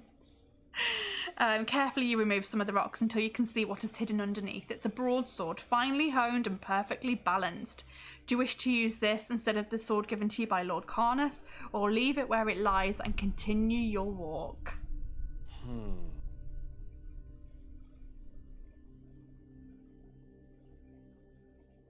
We'll take it. Go on. Take the sword. Page 240. The broadsword is an excellent weapon made by a famous armourer. It's also magical, cutting the mighty blade through the air. You continue your quest. I don't know how it's magical, it doesn't tell you, but you can just feel it. You can feel that it's magical. So you have a magical sword, a magical broadsword. Turn to page 7. You soon arrive at another door in the tunnel wall. The handle turns, but wooden boards have been nailed across the door frame. Do you wish to lever the boards off with your sword or press on? Let's lever them off. Lever them off with your sword. Oh, Pirate Cat, the storyteller, was amazing. Very, very good indeed. 336. I am catching bits of chats here and there. trying to beat the storyteller and not the story. Ooh. Right, the nails holding the boards in place make a loud creaking noise as you prise the boards away. You must test your luck. You only have a luck of 8, so you need to roll an 8 or below. 7. You are lucky. Not for much longer. Page 122. That's the thing about luck. The more you lose it, the more you use it, the harder it is to use it. Despite all the noise you make, no creature of any kind comes to investigate. At last, the final board comes free, and you're able to open the door to page 13.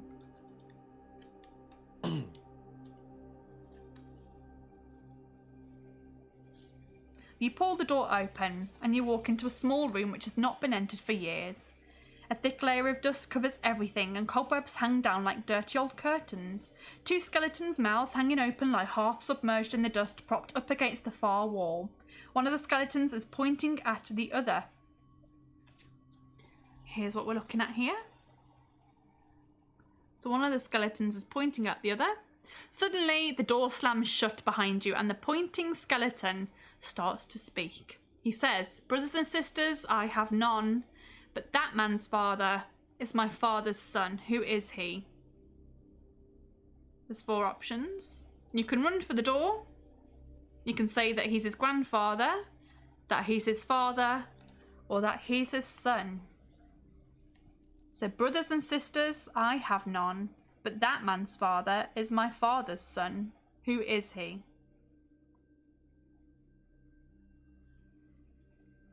Pirate Say my options again. You can say that he's his grandfather, his father, or his son. Or you can simply run for the door. But Pirate Cat Gaming is very confident there, I think. Hang on. That man's father is my father's son. Mm-hmm. Yep. Wouldn't that make the thing he's pointing... The person... who is the person he's pointing to?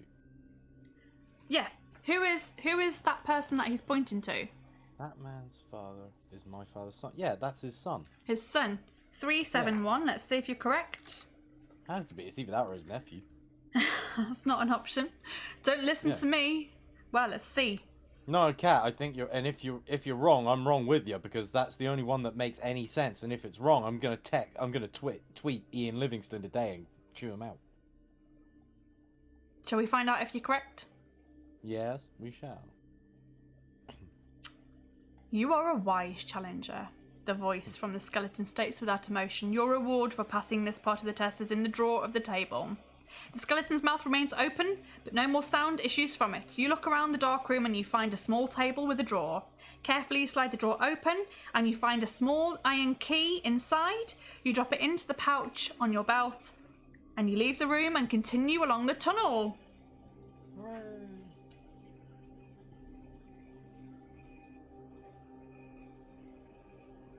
Page 45. I know it's completely useless now to keep tracking them, but I'm doing it anyway. No, you crack on. Page 45. It's not long before you arrive at yet another door on the left-hand tunnel wall. Do you wish to open this door or keep walking? Yes. Open the door, 235. I just remember when I used to play these when I was a kid, the one tip that I was given was open every door that you can. Open every door. Locked, don't try and open it. The door opens into an empty room. You enter the room cautiously, and as you do so, the door swings slowly shut behind you. You search the room for a secret passage, but you find no sign of one. To your surprise, the door isn't locked, and you're able to just simply walk back out into the tunnel. However, you do not know that you entered a room of teleportation. Oh. And you're now walking in a different part of the tunnel from the one you were walking along previously. You're unaware of your teleportation, and you just aimlessly walk on. Unaware of being teleported. Turn to page 378. But I am aware, you've just told me. Well, I mean, that sound kind of gave it away too, right? 378. Yeah. But yeah, you're like, is this different? But yes. Yes, it is, because the mysterious head that's above this corridor has just told me that I've been teleported. 378. You follow the tunnel around a right-hand bend until it ends at a wooden door. You have no choice but to open it, and you're surprised by what you see. Okay. Oh, dear. What do I see? You see this guy.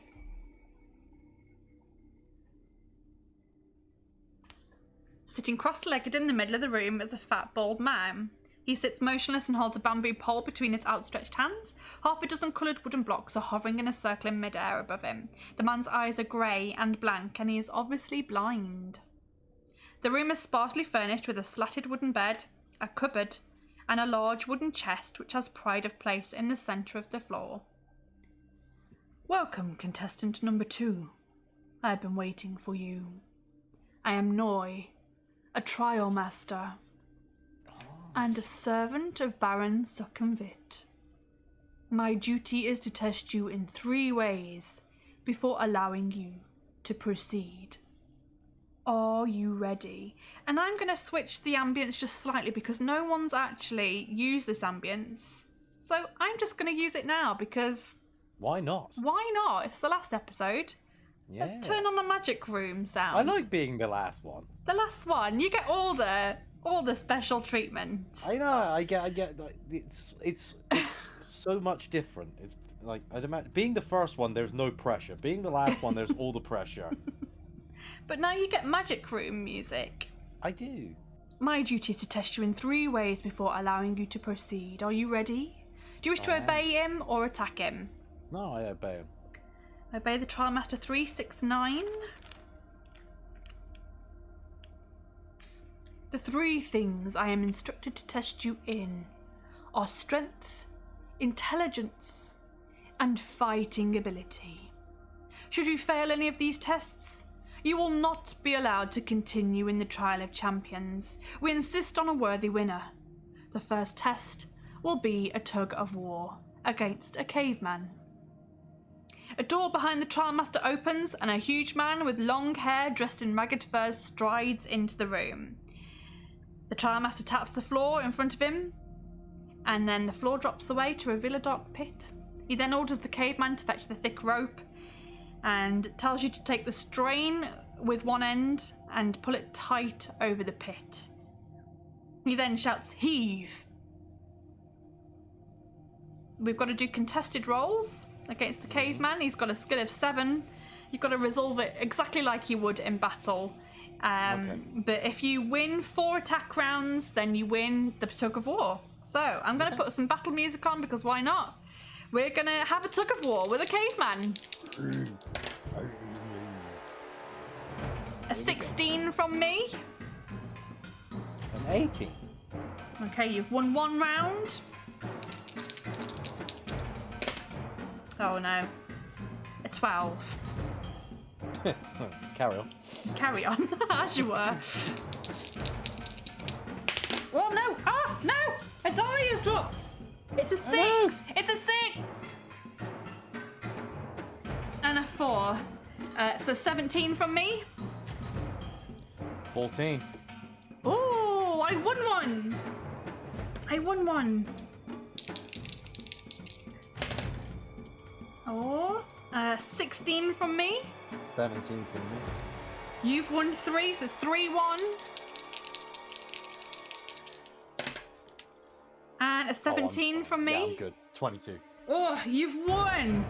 You have won the 4 attack rounds needed to win the tug of war. Page 352. But now comes the test of intelligence, and I'm buggered in that. Your strength is greater than that of the caveman, and with a mighty heave you pull him forward and you watch him fall headlong down the pit. Unconcerned by the loss of his servant, the Trial Master speaks again. I will now ask you a question. Think carefully before answering. He points to the wooden chest in the middle of the room. So maybe just think about this as I say it. He points to a wooden chest in the middle of the room. How many chests is that, Aaron? It's just one chest? Okay. Inside this chest, there are 6 more chests. Mm-hmm. How many chests is that, Aaron? 7. Okay, great. Inside each of those 6 chests are 3 smaller chests. How many are there altogether? 25. Very smart.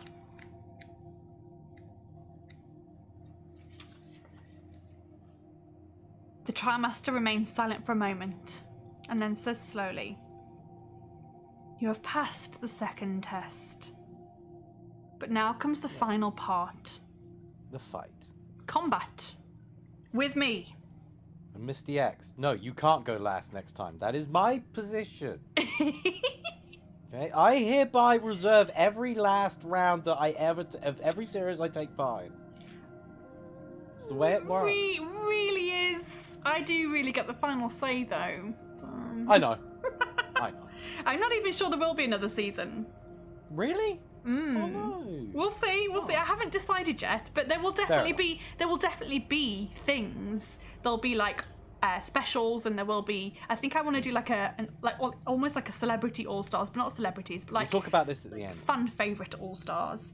So we'll figure this out. We'll figure it out. But I'm not sure if I'm going to do another season. But I might. It all depends on work commitments. Yeah, that makes sense. Okay, so combat with the Trimaster.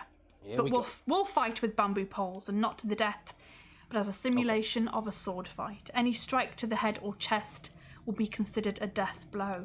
For your information, my blindness is no handicap. My ears will tell me where you are. Now fetch your pole from the cupboard. I am ready. You take your pole. The Trimaster stands up, and the wooden blocks fall to the ground. Treading silently on bare feet, he moves towards you, his head turned to one side to aid his hearing. Do you wish to lunge at him with your pole, to try to catch him off balance with a quick strike, or ready yourself for a counter blow?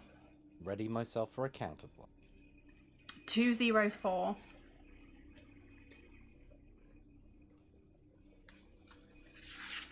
I did find Daredevil Ninja, yeah. The agile old man strides nimbly towards you with the bamboo pole held to one side. You can't tell whether he's going to bring the pole down over his head to strike at your head, or whether to side sweep you in the ribs. Do you want to anticipate a strike to the head, or defend your ribs? Papa Dragon, yeah, it will be champion versus champion. It'll be like a proper sort of battle royale kind of thing. You want to defend your ribs, page 32.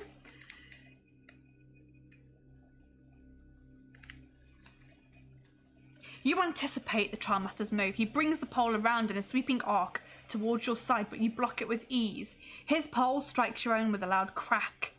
Do you wish to strike back or defend again? Strike back.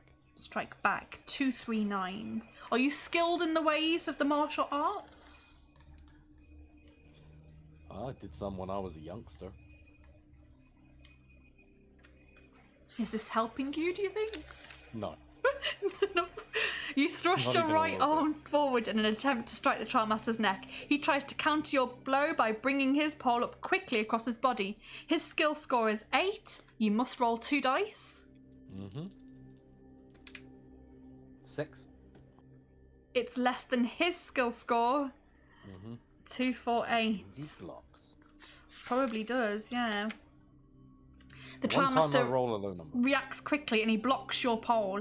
Sweat breaks out on his forehead as the Trimaster realises that you are a better fighter than he originally thought. Whoa. Making the most of your psychological advantage, you step forward to strike again. Do you want to execute a body blow or an overhead strike? Body blow. A body blow, 320.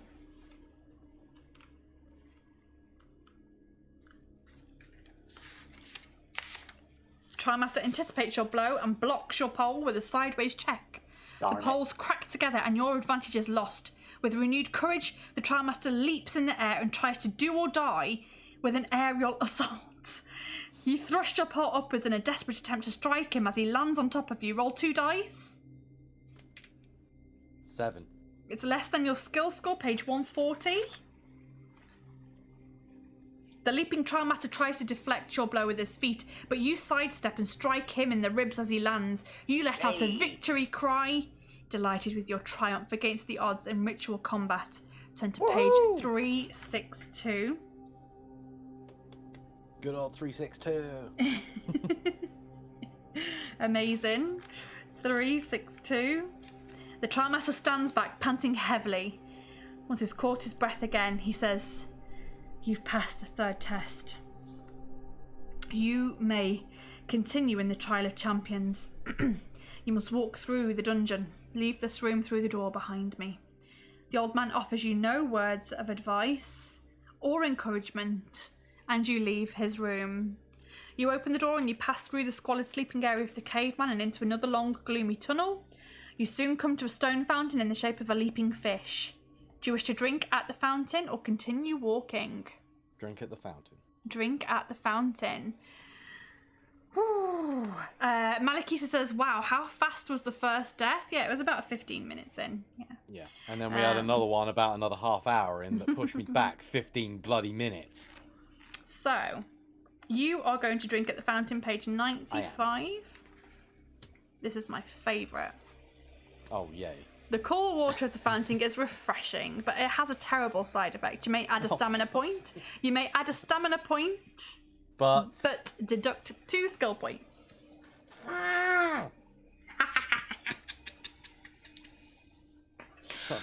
That puts us on much more equal footing for the rest of this adventure. Slightly more equal footing. Slightly more. The water has rapidly accelerated your aging process. You've aged 30 years in less than a minute. But you do not realise what's happened, and you continue walking along resolutely along the tunnel, although slightly stiffer. I've aged about 30 years during the course of this game, so... Aww, that's mean. Oh, it's freaking stressful. That's why I cover my greys. I cover my greys with blue and purple. Oh, for you, you're loving every second of it. Look at you, you're giggling like crazy. Like, I straightened this today. It's so weird watching it flow. Oh, I can do that with it, and it just like beautiful. It's so cool. Right, do you need a break, or are you okay to carry on? Yeah, can we take a short one? Yeah, let's take a quick break. Let's just pause it there. Not that matters. We'll come back and I'll die in a few. Cool. Right, so I do need to go and grab another drink because I'm almost empty. So that's a great time to go and get a drinky. Right, my darlings, I am going to give you the BRB screen, which is about 8 minutes long. So we've got plenty of time to go to the loo and grab a drink. I'll see you on the other side. Enjoy the clips from last season. If you decide to stay, you may have to face your fears. Wait a minute, let me get my tea. Ready. What's the worst that could happen? This whole campaign is trouble. I want to hear your Scottish accent. It's not Scottish! No, it's not! Let me see if I can get some lovely sound effects for your torture. 4.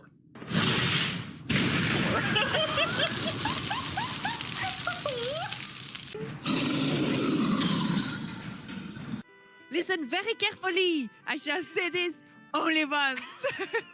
Eye of the dragon, more like Kanye. Kanye Eye of the Dragon. Pitiful. A pitiful. Play ya ding dong. It makes me ever so thirsty. Play it.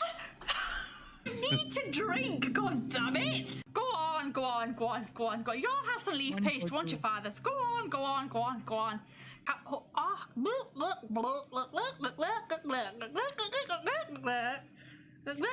don't want to do this anymore. It made me feel like a little baby now. Right, anyway, that's a weird thing to say. No. It made me feel like a little baby. Oh, I knew this was gonna happen. I should have had second breakfast. I was gonna have second breakfast, but I didn't. You didn't have second breakfast? I didn't have second breakfast. No! I had a very small first breakfast and I'm starving, hungry. So please die soon. It's gonna be the shortest stream ever.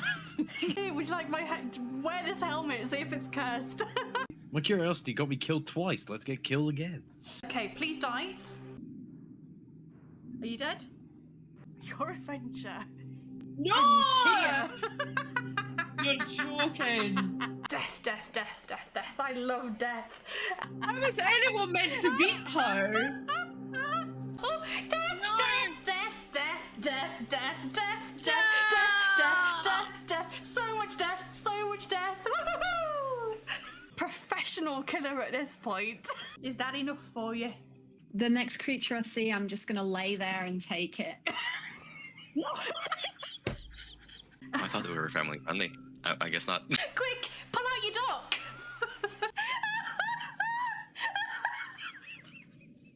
He's just going to watch his mate Morningstar you to death. I'm just going to let them kill me. Me might eat you afterwards. How barbaric an option. Bloody hell. This got dark. Oh, that was ruthless. I feel like I've actually been squished. Yeah, no, my dick's got squished. A beautiful dick collection. It's still phallic. That still makes me happy. Starting to feel a little bit deja vu-ish. That's my impression of a chair absorbing someone's skull.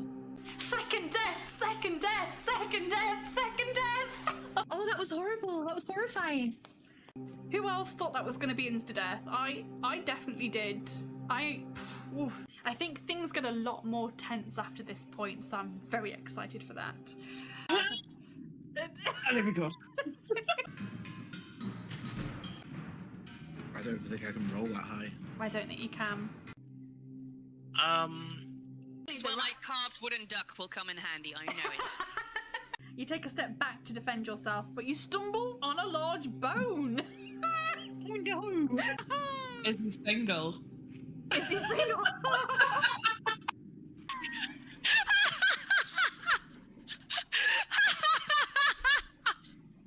Olaf, is that you? Gamortis is sitting on the other one already. Things are looking up, he says, setting off again. My mind went somewhere else. I get laid, man, honestly. It's like we're playing, what was that game show called? We're Still Are Black. The Dungeon of Love. Blind date. Blind date. And now there's another door. Who could be behind here? I'm going to flutter my eyelids, going like... It's the Queen of Spades, and she looks slightly unusual in the fact that she has a very wide grin on her face. Oh my god, it's Zaina! Welcome, warriors, brave and bold. Do you seek the dragon made of gold? That big smile is there. Who doesn't want to see this kind of face with people going insane? You're so beautiful! Not one of these with it. It's it. Move along. Further up the passageway, you see another door in the right-hand wall. You listen at the door and you hear scratching sounds coming from the other side. It's my cat? Do you like a scratcher? Just asking. Just throwing it out there. I am worried. Is she the one? Is she the one? Is she not the one? Am I going to have wasted this extra life by poking my head in to see her? Let's see if you get lucky. I'm looking for love. We're going to search every room. Go through the door. Do you want to open it with your sword? Yes! I don't want to stick my face right up to it and pop it open.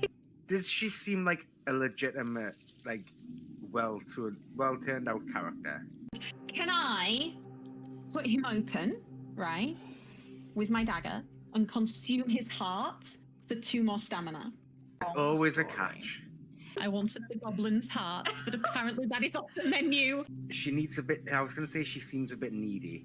You could drink the rest of your healing potion. That will bring you back to max. I mean, the thing is, are you looking for a love match with someone who constantly needs help?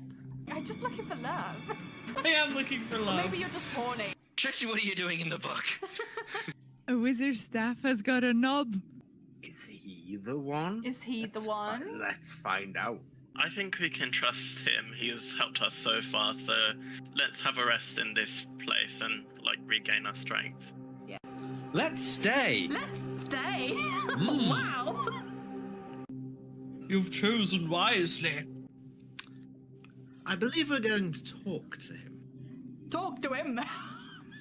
In the safety of the den. You relax. You slip into something more comfortable. No, it does not say that. You're lying. I'm so grateful that you've decided to stay, my friend. I'm sounds like the one. very lonely and very So much am I. in need So am I. of some conversation. So am I. I feel like I need some like sexy music, jazzy sax. Oh, sorry, love. Sorry, are you trying to attract my attention? This is the romance that you never thought would happen in the most unlikely of places.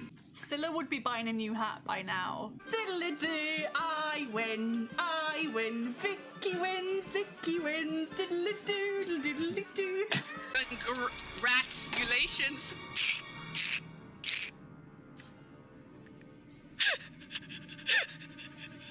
I regret nothing.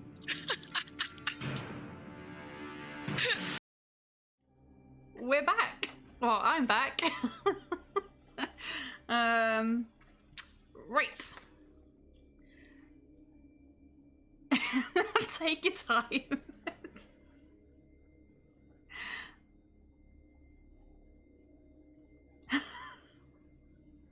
And we're back. And we're back! I noticed you eating and drinking. I was like, I'm trying to give you a countdown here, but I don't think you had your... I'm sorry. No, it's fine. I literally hoovered that up there. I saw. So I gotta eat this quick. That's fine. I treated myself. My boyfriend's bought me some like really small little millionaire slices that like just little bites, and I was like, stop it, you naughty thing. It wasn't Papa Dragon... just that, I was packing up my game bag as well for to go to my niece's later nice, nice. What are you taking with you? What have you decided on? I don't know how many of them you'll know. You'll know some. I mean, you'll know Pandemic, obviously. But, yeah. And you'll know King of Tokyo. Yeah. I don't know if you know many. Baron Park, did you ever play Oh, that? yes, I've got that. Yeah, I love that. Zombie Dice. Yeah. It's easy. Classic. And then I've got Tiny Epic Galaxies. Oh, nice, yeah. And then Dragon Farkle, a game called Bad Company. That one's fairly new. Oh, so yeah, I've not. Those last two have I've not known. I don't know about this. Um, Papa Dragon then- says, I love the break video. I hate to leave because I want to see Aaron bite the big one, but I have to go. Many blessings to you, Vicky, and blessings to everyone. Well, thanks a bunch, Oh, Papa thank Dragon. you. Thank you for being here. It won't take long, bud, seriously. No, it's going to be quite quick, I think. Especially considering what you're about to face. Oh, but yeah, I hope you have a lovely time with those games. They sound great. Taking that one as well. This lovely demonic summoning manual. Summon demons.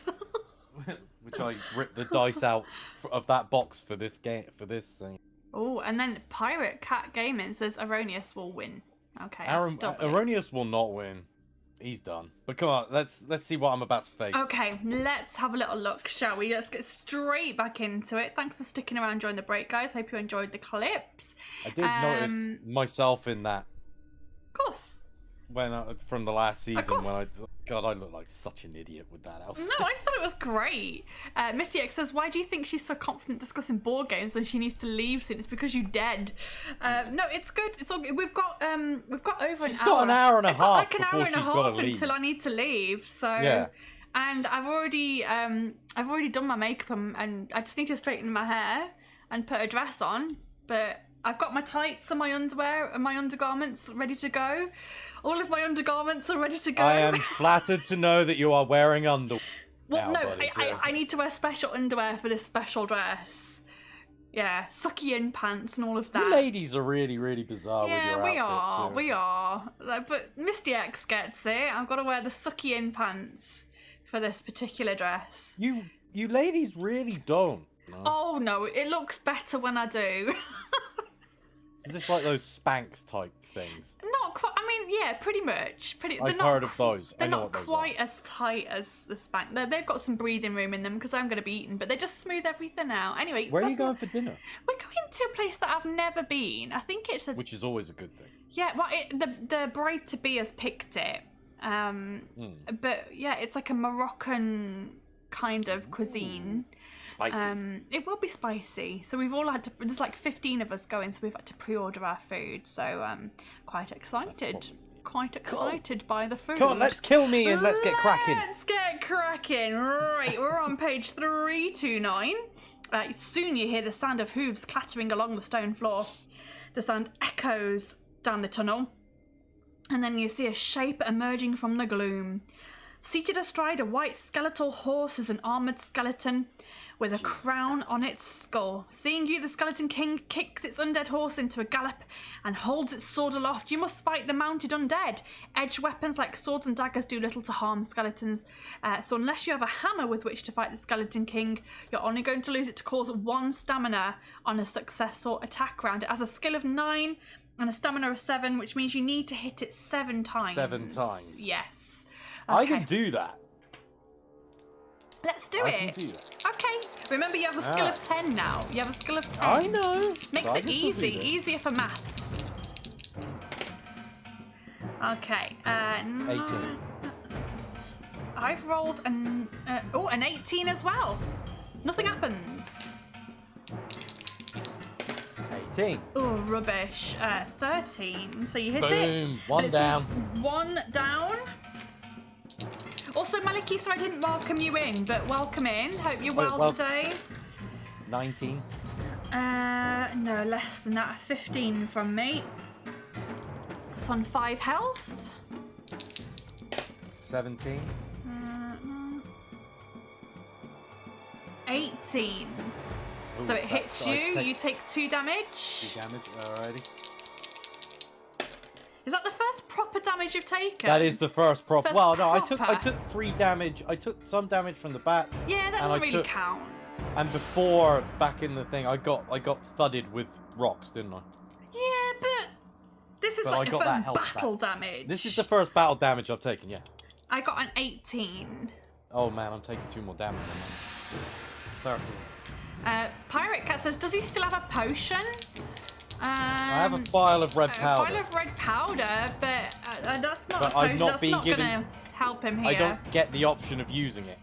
This is not Dungeons and Dragons, bro. Only a 13 from me today. 15. Okay, it's on 4 stamina. Alrighty. Maliki says, good to see you. I had testing at the gym today, so I was late. No worries at all. 18, buddy. I got an 18 as well. Nothing happens. 20. Yeah, I can't beat that. I got a 9, 10, 11, 12. I got 16. So it's on 3 stamina. Come on. 12. Oh. Well, I have rolled a 12 on the dice. Oh yeah, that's definitely. So that's gonna hit you. Yeah, that is. That's the first 12 I've seen. It's the first 12 I've rolled, I think. Yeah. 19. I got an 18. So you hit him. He's on 2 damage or 2 Come health. on. Sorry, 2 health. You only hit him 2 more times. Oh 17. no. 14 from me. It's on 1 health. Yeah, you thought this was gonna kill me. Come on. I thought it had a good chance to kill you. I can go think 7 more rounds before I'm dead on this. 21 from me. 21 from me. Ooh. 11. I rolled 11. Damn. So there was your other double. That was my six. other 12. Unlucky. Yeah. No, Oh, 13 15. from me. Yeah, it's dead. Bam. If you win, Down you go, boy. 209. 209. We're on 104.03. 104.03. 12, 7. And you still got 1 ring, yeah? I have a gold ring. Did I say 209? I'm pretty sure I did, didn't I? Yes, you open the horse's saddlebags and you find a mirror and a wooden whistle. You slip them inside your pouch and you continue along the tunnel, which soon ends at a T-junction. Would you like to go left or right? Left. 129. The tunnel extends only 20 metres before it ends at the edge of a dark pit. You drop a stone down and you hear it hit the bottom a few seconds later. The sides of the pit are too smooth to climb down and it would be foolish to try and jump down. Are you carrying any climbing rope? Nope. I don't think you do. Turn around. So you have no choice but to walk back along the tunnel and past the T-junction to page 351. I don't think anyone has found any rope at all during the season. So after 20 metres or so, you come to an iron grate in the floor. Do you wish to lift the grate or keep on walking? Keep walking. Keep walking. 174.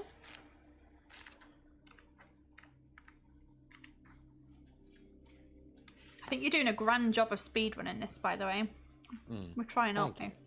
The tunnel turns sharply to the left and then doubles back on itself. You walk along it for 50 meters before coming to a wooden door.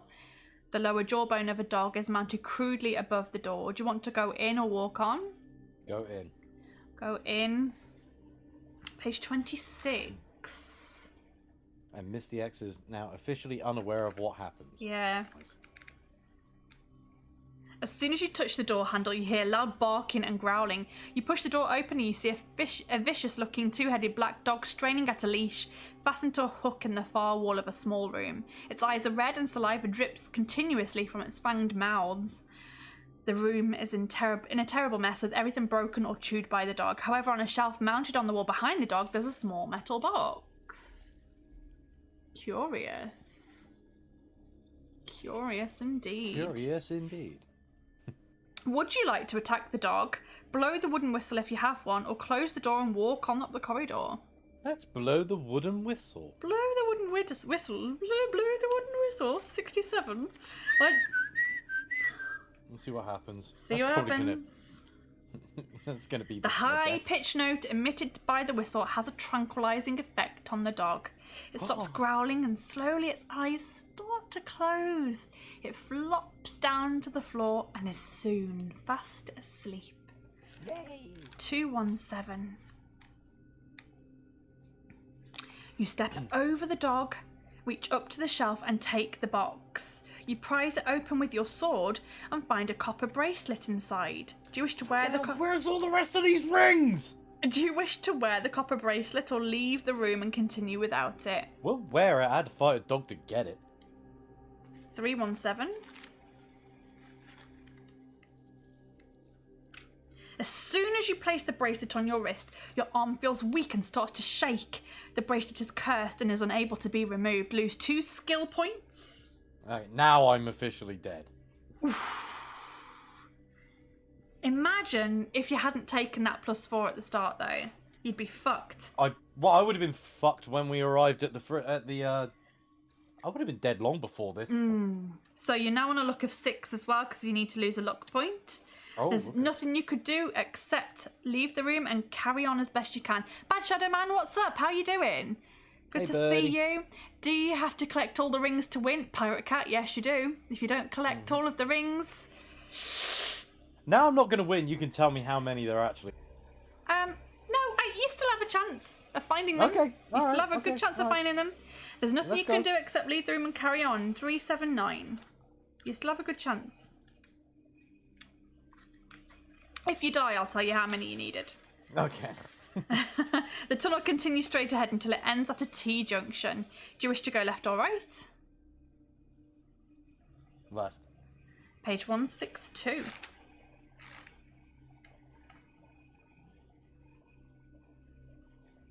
You soon come to the edge of a pit which looks too wide to jump across. However, you can still take a running jump over the pit if you want to, or you can walk back up the tunnel and past the T-junction.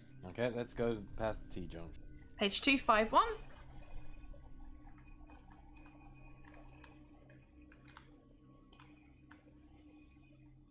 There's an archway in the left-hand wall through which you see a brass bell mounted on the wall at the end of a narrow corridor. Do you wish to ring the bell or continue? Sure, let's ring the bell. I'm doing terribly bad, Shadow Man. Page 90. A delicate sound rings out from the small bell as you tap it with the hilt of your sword. Oh, I'm just going to do this. I haven't done this before, so we'll just... You got a bell noise. No, we'll just make this. And you hear fluttering wings overhead and you get ready to defend yourself. But instead, a white dove flutters down and settles on top of the bell. Much to your amazement, it is holding a gold ring in its beak, which it drops into the palm of your hand. And with the ring safely stored in your pouch, you walk down the corridor and turn left into the tunnel to page 333. There you go. You've got another ring. Yeah, I've got 2 of 9 that I need. Who told you it was 9? Well, you said it was more than 4 and less than 10, so it's 9. You are correct. The tunnel ends at a T-junction. Looking left, you see that the way is blocked by a pile of rocks. To your right, you see a wooden door some 20 meters down the tunnel. Do you wish to investigate the pile of rocks or Let's walk investigate towards pile the of door? rocks. 96.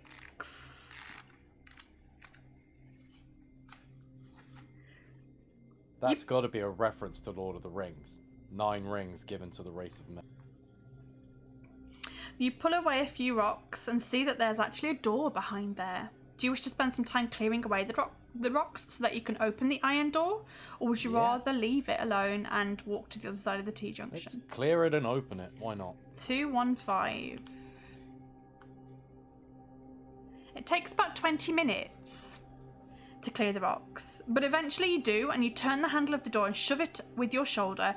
The rusty old door creaks open and you find yourself standing in a disused tunnel. The air is dank and musty and you cannot see far into the gloom, but as your eyes become accustomed to the dark, you can see that there's no way forward as the roof of the tunnel is caved in, but on the back of the door there are words and numbers written in chalk, although it's too dark to see them properly.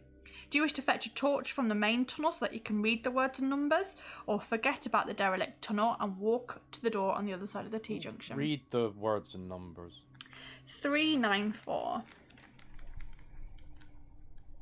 Be silly not to, really, wouldn't it? Kind of. The torchlight casts eerie shadows inside the derelict tunnel, but you're concerned only with the words and numbers on the back of the door. In barely legible writing you read, Set 1. 249. You make a 1, 2, 4, 9. Yep. Okay.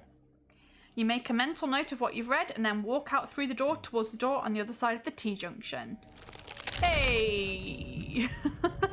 Oh, 100 bits to destroy him. I'm trying my hardest. I am. I'm doing my best to destroy myself, but seriously. We've got an hour left. We've got basically an hour and a bit left. I ain't gonna last an hour, but okay, but we'll crack on. 375. So you've got a code there. That's pretty cool. From the other side of the door, you hear the... Did I just say 375? I did, didn't I? I think so. Yeah, turn to 375. From the other side of the door, you hear the agonised cry of a man in pain. Do you wish to open the door or keep on walking? Keep on... open it. Go on. There it is. 168. The door opens into a large room with a massive stone face carved into the back wall. Yeah, Bad Shadow Man says open the door, but Pirate Cat says keep on moving, but we've gone in. The door Bad opens... Shadow Man wants me dead. So... Oh, I see, so you're not going to trust them. But you walk in, you see this? You see that? If it would focus, that'd be great. There you go. That's what you're looking at there. Nice. Soon it will be too late. Just now, I'm just thinking of all those stone faces in Labyrinth. Me too. Yeah. Stone steps rise up to its huge open mouth, and at the top of these steps you see that one of the other contestants is writhing in agony. A large purple tongue like a giant snake is wrapped around the elven prince, who is desperately stabbing at it with his dagger. Do you wish to help the elven prince, or leave him and continue? Help him. Help him. Okay, 77. Is it because he's an elf? No, it's because he might have a ring on. You run up the stone steps and start to hack at the huge tongue with your sword. A large gash opens up and purple blood pumps from it, soaking you and making the steps treacherously slippery. As the tongue thrashes about, the elf screams louder in agony. Roll 2 dice. 7. It's less than your skill score, page 245. In the confined space of the stone mouth, you manage to keep your balance. Turn to page 8. Oh, man, as you lunge again, the elf... This is getting dicey. The elf falls silent, the life squeezed out of his body. The tongue releases him and retracts down the cavernous throat. You drag the elf out of the mouth, and although there's nothing you can do for him now, you're just beginning to wonder what to do next, when suddenly the elf's eyes open. With his dying breath, he whispers rather a lot. "Thank you for trying to save me. you didn't have to do it because we both know that only one person can walk out of here alive, and it won't be me now. Take what I have and walk into the mouth. If you can overcome that dreadful thing that surprised me, I think it's the right way to go. His eyes close again and he exhales for the last time. In a bag tied to his waist, you find a small jar of grey paste, which has a very sharp aroma. Knowing the ways of the elves, you're certain that this paste will have healing properties. So you dab it on your wounds, and you can add 6 stamina points. Woohoo! Up to your maximum, of course. Back up to 20. Nice. You also find in the bag a small bottle of blue dye, which you don't know what it does, but you place it inside your pouch. So you've got a bottle of blue dye. Blue dye. You think about what the elf said. Do you want to walk inside the mouth or leave the room and continue along the corridor? Go inside the mouth, 306. Let's go inside the mouth. Let's go on the suicide run. Come on. 306. As soon as you step inside the mouth, here it comes. The hideous tongue coils out to ensnare you.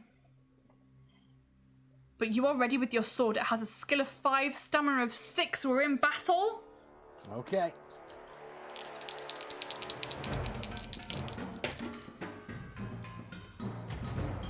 $11? 13. Rubbish. Yeah. Although I forgot you've got a skill of 8 now, so I actually have a chance to beat you. Oh You my have a bit of a goodness, chance, I yeah. actually have a chance. Not much, but you got a bit of one. 16. Oh no, 7. Okay, you need to hit it one more time. 13. Also a 13. Okay. Oh wow. 14. Okay. 16. So it hits you for 2. Yeah.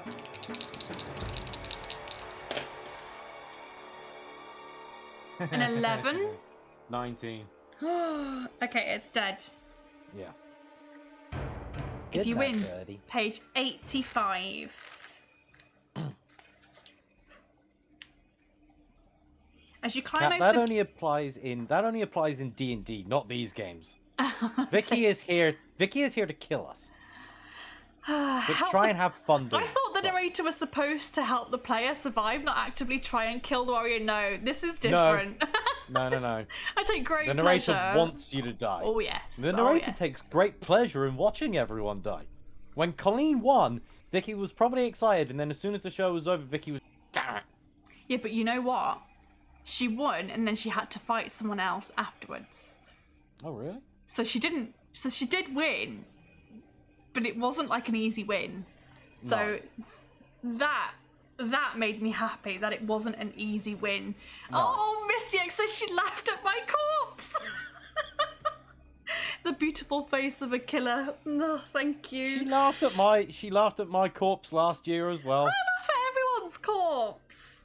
You laughed at yeah, you did laugh And at Malik everyone's Issa said, I disappointed him because my deaths weren't bloody enough. Yeah, there's been a few very disappointing deaths. Well, I don't want to sound horrible. I got crushed between a floor and a ceiling. You can't get much gory than that one. That was a great death. No one's had that so far. So, so someone should be the narrator and let Vicky be the player. So Pirate Cat, Vicky's if that's... done that.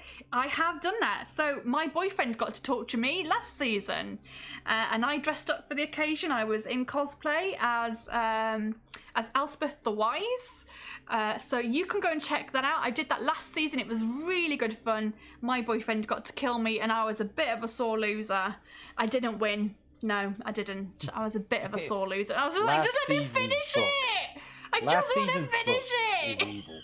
That book is evil. It was because no one won. Literally, no one won. No one got through. No one won. This one is easier. Even though I died twice really quickly, I this think one is easier. This is meaner.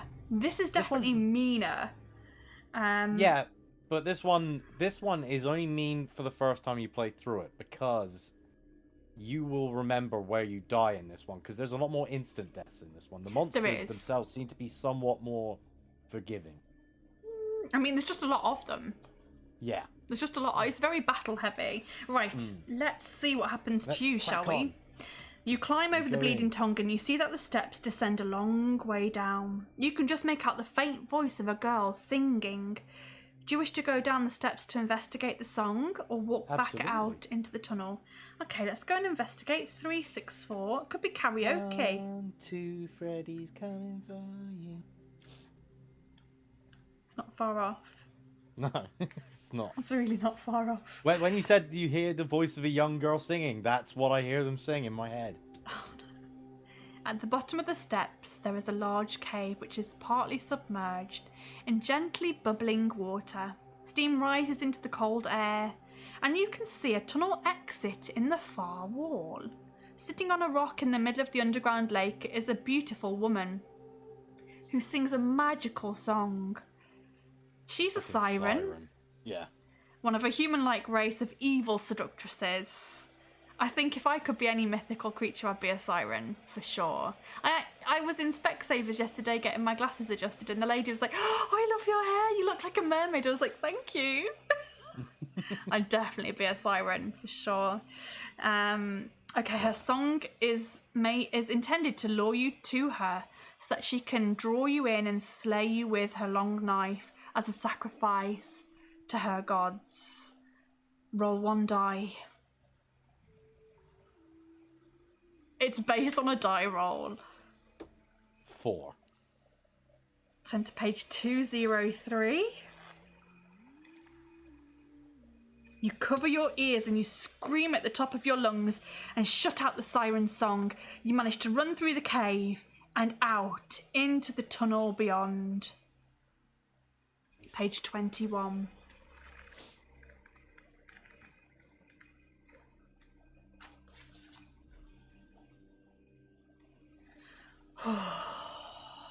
Never trust a beautiful singing woman in a dungeon or just in the wild in general.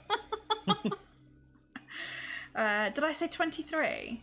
Said 21. 21, thank you. The tunnel rises quite steeply and grows rapidly colder. The steep floor soon gives way to stone steps, which make progress a little less tiring. But halfway up the steps, you notice that there are 3 in a row which are painted red.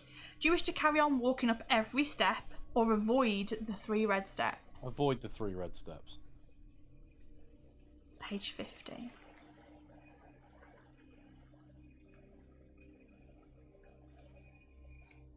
The steps are quite steep and it requires a mighty leap to clear them. Are you wearing a breastplate or not? Nope. You're not wearing a breastplate. 327. I'm gonna hit my chest on those steps. I hate to say this, but Aaron looks like he's reading ahead. Oh, I bloody hope not. Looking at this, buddy.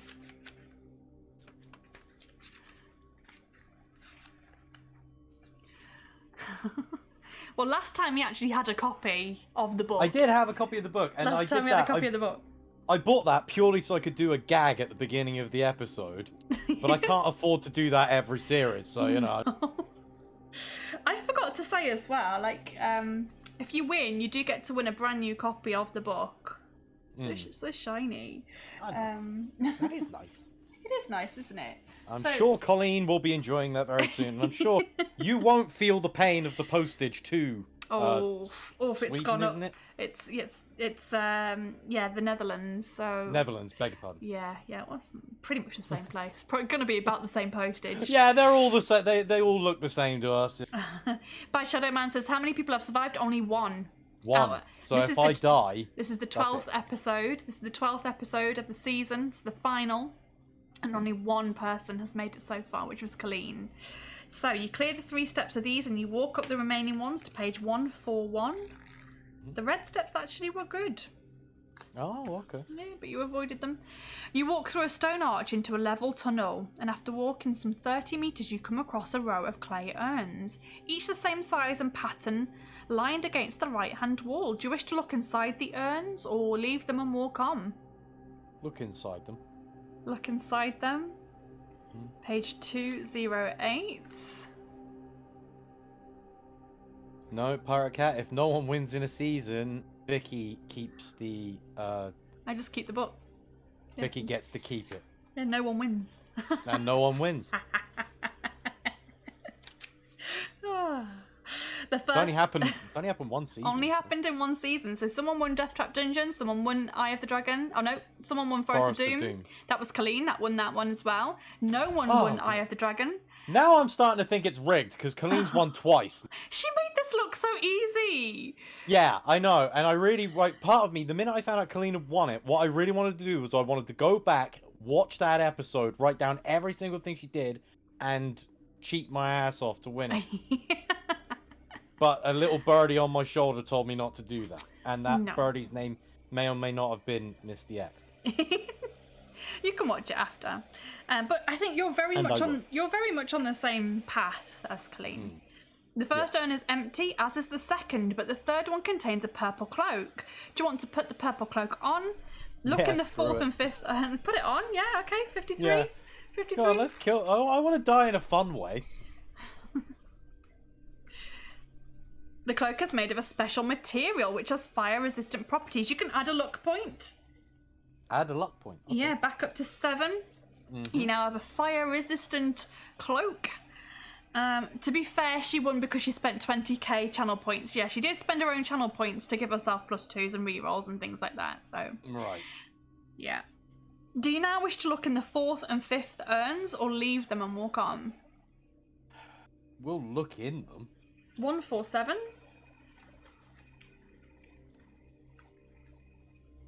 The 4th urn is empty. The 5th urn is half filled with dried flowers and grasses. Do you wish to empty the urn out onto the floor or walk on? I hate this so much. Because there could be a ring underneath that dried. There could be a ring. I can't remember if there is a ring in here. I know that there is something in here. Go on, empty it out. 241. I hate this game so much. You could get taken out by a bit of grass. I could get taken out by grass and earth. That'd be the yeah. I had both in the same episode. I had the best death and the worst. After emptying the urn, you begin to sift through the flowers and grasses. Test your luck. You've now got a luck of 7, so you just need to roll a 7 or below. 10. Oh, you're unlucky. I'm unlucky. Your luck goes down to 6. Page 30. Oh man, it goes down even if you lose. Yeah, because you've used that's not it. Fair. Well, take it up with Ian Livingston. I didn't. If you don't succeed, you don't use the luck. If anything, if you lose, you should gain a luck. You still have to test it. So there you go. The dried flowers and grasses are used as a nest by a poisonous red-black spider. Your hand inadvertently brushes against it as it crawls along a poppy stem. The spider bites you on the hand and the effect of the poison is swift. Lose 2 stamina points. Oh no, sorry, 4 stamina points. Sorry. 4 stamina points. And then you walk on to page 69. So that's not too bad. No, it's not too bad. You didn't lose any skill. You're okay. You're okay.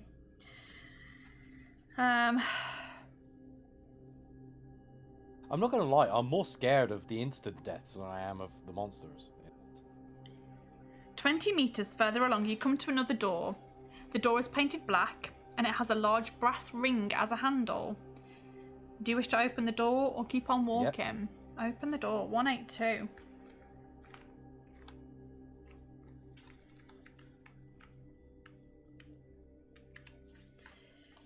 The room is empty, except for a large bronze statue of a 6-armed woman dressed in decorative silk and mounted on a marble plinth. The idol is holding a brass lamp in one hand and a curved sword in each of its other hands. White smoke drifts up from 4 silver pipes placed around the idol. Do you wish to try to take the lamp or keep on walking? No, we're going to keep on walking. I don't want to really fight against 5 swords right now. It looks pretty cool. It looks very cool, don't get me wrong, but like I do not want to... If I try and take that lamp, I'm probably going to have to fight it. You probably will, but will the reward be worth it, do you think? Probably, but I don't care at this point. Well, I do care, but I don't care, if you know. You're going to keep on walking. I'm going to keep on walking, yeah. This is the point where you're like, that lamp would have won it for you, Aaron. The tunnel eventually ends at a T-junction. Looking right, you can see a bright glow in the distance, and looking left, you can see that the tunnel ends at a door. Do you wish to walk towards the bright glow or towards the door? So bright glow to the right, door to your left. Let's walk towards the glow. Towards the bright glow. 1, 4, 3.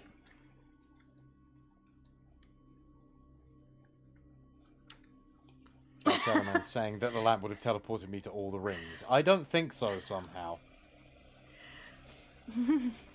Don't walk into the light.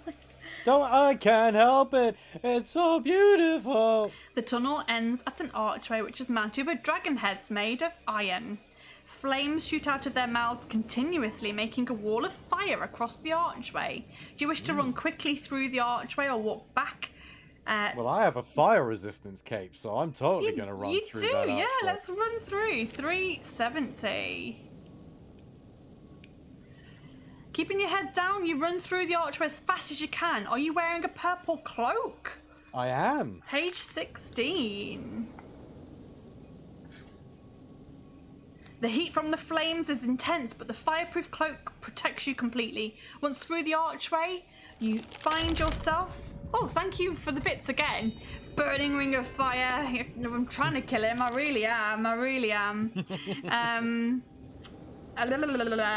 Once through the archway, you find yourself in a cross passage. Looking to the right, you see nothing of interest down the long tunnel, but to your left, you see something hanging down from the ceiling, and you decide to investigate. Page 88. Oh, what's it gonna be? What's it gonna be? As you get closer, you see that a rope loops through a hook in the ceiling, and that a wooden box is suspended by it, well out of reach. The other end of the rope loops back through the hook in the floor and back up to the wooden block, where it's fastened by iron bands. It's really difficult to try and say all of that, so this is what you're looking at. That's it. That is what you're looking at. Right. A box suspended by the air on a pulley system sort of thing. And there's an axe. An axe is sticking out of the block, and an inscription on the blade reads rope cutter. Do you want to cut the rope with the axe, cut the rope with your sword, or ignore the rope and walk on? We'll cut the rope with the axe. Page 41. You're just trying to die now, aren't you? Pretty much. But like, I have to keep looking for these rings as well, so... Mm-hmm. As soon as you pull the axe from the wooden block, it takes on a life of its own, and you're unable to let go. At first, the axe makes great sweeping cuts through the air, the blade flashing dangerously close to your legs. Test your luck. You've only got a luck of 6, so you need to roll a 6 or below. I'm gonna hack my legs off because I just rolled an 8. Oopsie daisy. You are unlucky, 269. I mean, if that's the way you go, then no one's gone by that way either. No, at least I went originally. Anxious Aaron. I love it. That's brilliant. Please. Anxious Aaron. Squid is the pun master. He's the very wild good at axe. It swings down again, and this time it sinks into your leg. Lose 2 stamina. Okay. And test your luck again. Oh man. You've only got a luck of 5. This is how I'm dying, isn't it? Yep. Yeah, okay. I'm going to lose another 2 stamina, presumably. Okay, if you are unlucky, page 253. Your leg is not only bleeding and painful, but now broken. Lose 4 skill points! You're down to 4 skill! This is... You are so happy right now. Dude, that is not... You are, like, literally, this is music to your ears. You're loving every minute of it. Best slow death of the season. Once again, the wild axe rises up and swings down, but thankfully it embeds itself back into the wooden block. You are able to let go of the handle and tend to your broken leg as best as you can. Luckily, it's actually only fractured, and you cut a splint from the wooden block and bind it to your leg. Although you're now at a considerable disadvantage, you will be able to continue. Do you wish to cut the rope with your sword now, or just limb? We'll cut the rope with my sword. 149. And I know that this is me dead now, because if I don't cut the rope with that axe, it's gonna freaking like... whatever's gonna come out of that box. One blow from your sword cuts the rope in 2. The wooden box crashes to the floor and breaks apart. Lying inside the broken box, you find 2 brass hands from a clock. Hoping that they might be useful, you place them inside your pouch. He's literally half the man he used to be. Yep. No. I am 1/3 of the man that I used to be. Yep, you are. And Bad Shadow Man said, into the block or the bollock? It was definitely the block. It was the block. makes me wonder if there's a way to increase your skill. There is, by picking up items that will increase your Yeah, skill. you pick up items. But I doubt there's going to be any this far along. So No, I'm done. But like, Yeah. we're having fun with it. yeah, it's just a case of how you die now. I'm trying to kill myself in the most creative way imaginable. I really thought that was going to be it. That would have made So me did I, happy. actually. Like 388. You're not dead yet. You're really just you're really hanging in there. If you win now, this is going to be incredible. I can't win now. I've still got to find 7 rings. Yep. Walking along, you're surprised to hear a squeaky voice above you shout, "Hello!" You look up and see a small face staring down at you from a grill in the ceiling. "I'm hungry," the little man says. "Give me some food and I'll tell you a thing or two about someone you're about to meet." He drops a cotton bag down on a piece of string in hopeful anticipation. Do you wish to give him some food? I don't have any food. You don't have any. You'd rather walk on without giving him anything. 58. You don't have anything. You just say, "Sorry, buddy. I'm hungry too." Yeah, I'm hungry. I'm hungry for a skill increaser. Walking along, you step on a stone which triggers an unseen trap. Iron bars drop down from holes in the ceiling in front of you and behind you. You strain to lift them, but you're unable to move them. They're too thick to bend. Are you carrying a file? I am carrying a file of red powder. No, you're not carrying a file. Oh, no, I'm carrying a file of red powder, okay? It counts. No, I'm done. You're done. I'm gonna You do not starve to possess death. a file. 396. You're gonna have to eat your own leg. It's half off anyway. Yeah. Like a caged lion, you pace between the bars, getting angrier and angrier. And this is my worst death. This is the worst. It's the worst. Like, this is the. Oh, I hate this one. You're trapped. There's no escape. Minutes later, you hear a hissing sound overhead as poisonous gas is released into the air, which ends your challenge. Hey, oh man. There we go. But you know what? I'm just going to pretend that you died from blood loss from the legs. Because dying in a cage and being poisoned by gas, it's been done too many times this season and it no longer satisfies me. Well, just imagine that I died with the crushing death that we had earlier on instead. Oh, that was a good one. Yeah. You've had some good deaths actually. You got shot because you lay down. I do love that one. I do love that one. I was so annoyed. I love the fact that the arrows hit me in the chest. I love the fact that I tried to trip the guy up while laying on my back. Yeah. How dumb is my character? Apparently very. Yeah. So that I always love that one. That's a great death. And then the crushing. Being crushed, no one's had that. So that was original. And no one's hacked their own legs off either. So I'm just going to pretend you died from blood loss from hacking at your own legs. That was great. That was fab. But that does mean I can actually update the leaderboard right now. And you will be eliminated. And Colleen is about to win. So good for Colleen. Good for Colleen. But I have got special things planned that we're going to actually see at the end of this stream. Well, I will show people how Colleen won, or her winning end, how it all ended for Colleen. And will also show you Ninja Monkey's quickest death as well. So there's 2 things to get done. But yes, you are the weakest link. Goodbye. Goodbye. That's bad, Shadow Man. So, Aaron, thank you very much for taking the time Thank today. you, Vicky. That was Thank you great very fun. much. I love that. You're always a great guest when you come on. So, Well, I try. You're a great host. Thanks. Did you manage to complete all of your secret tasks?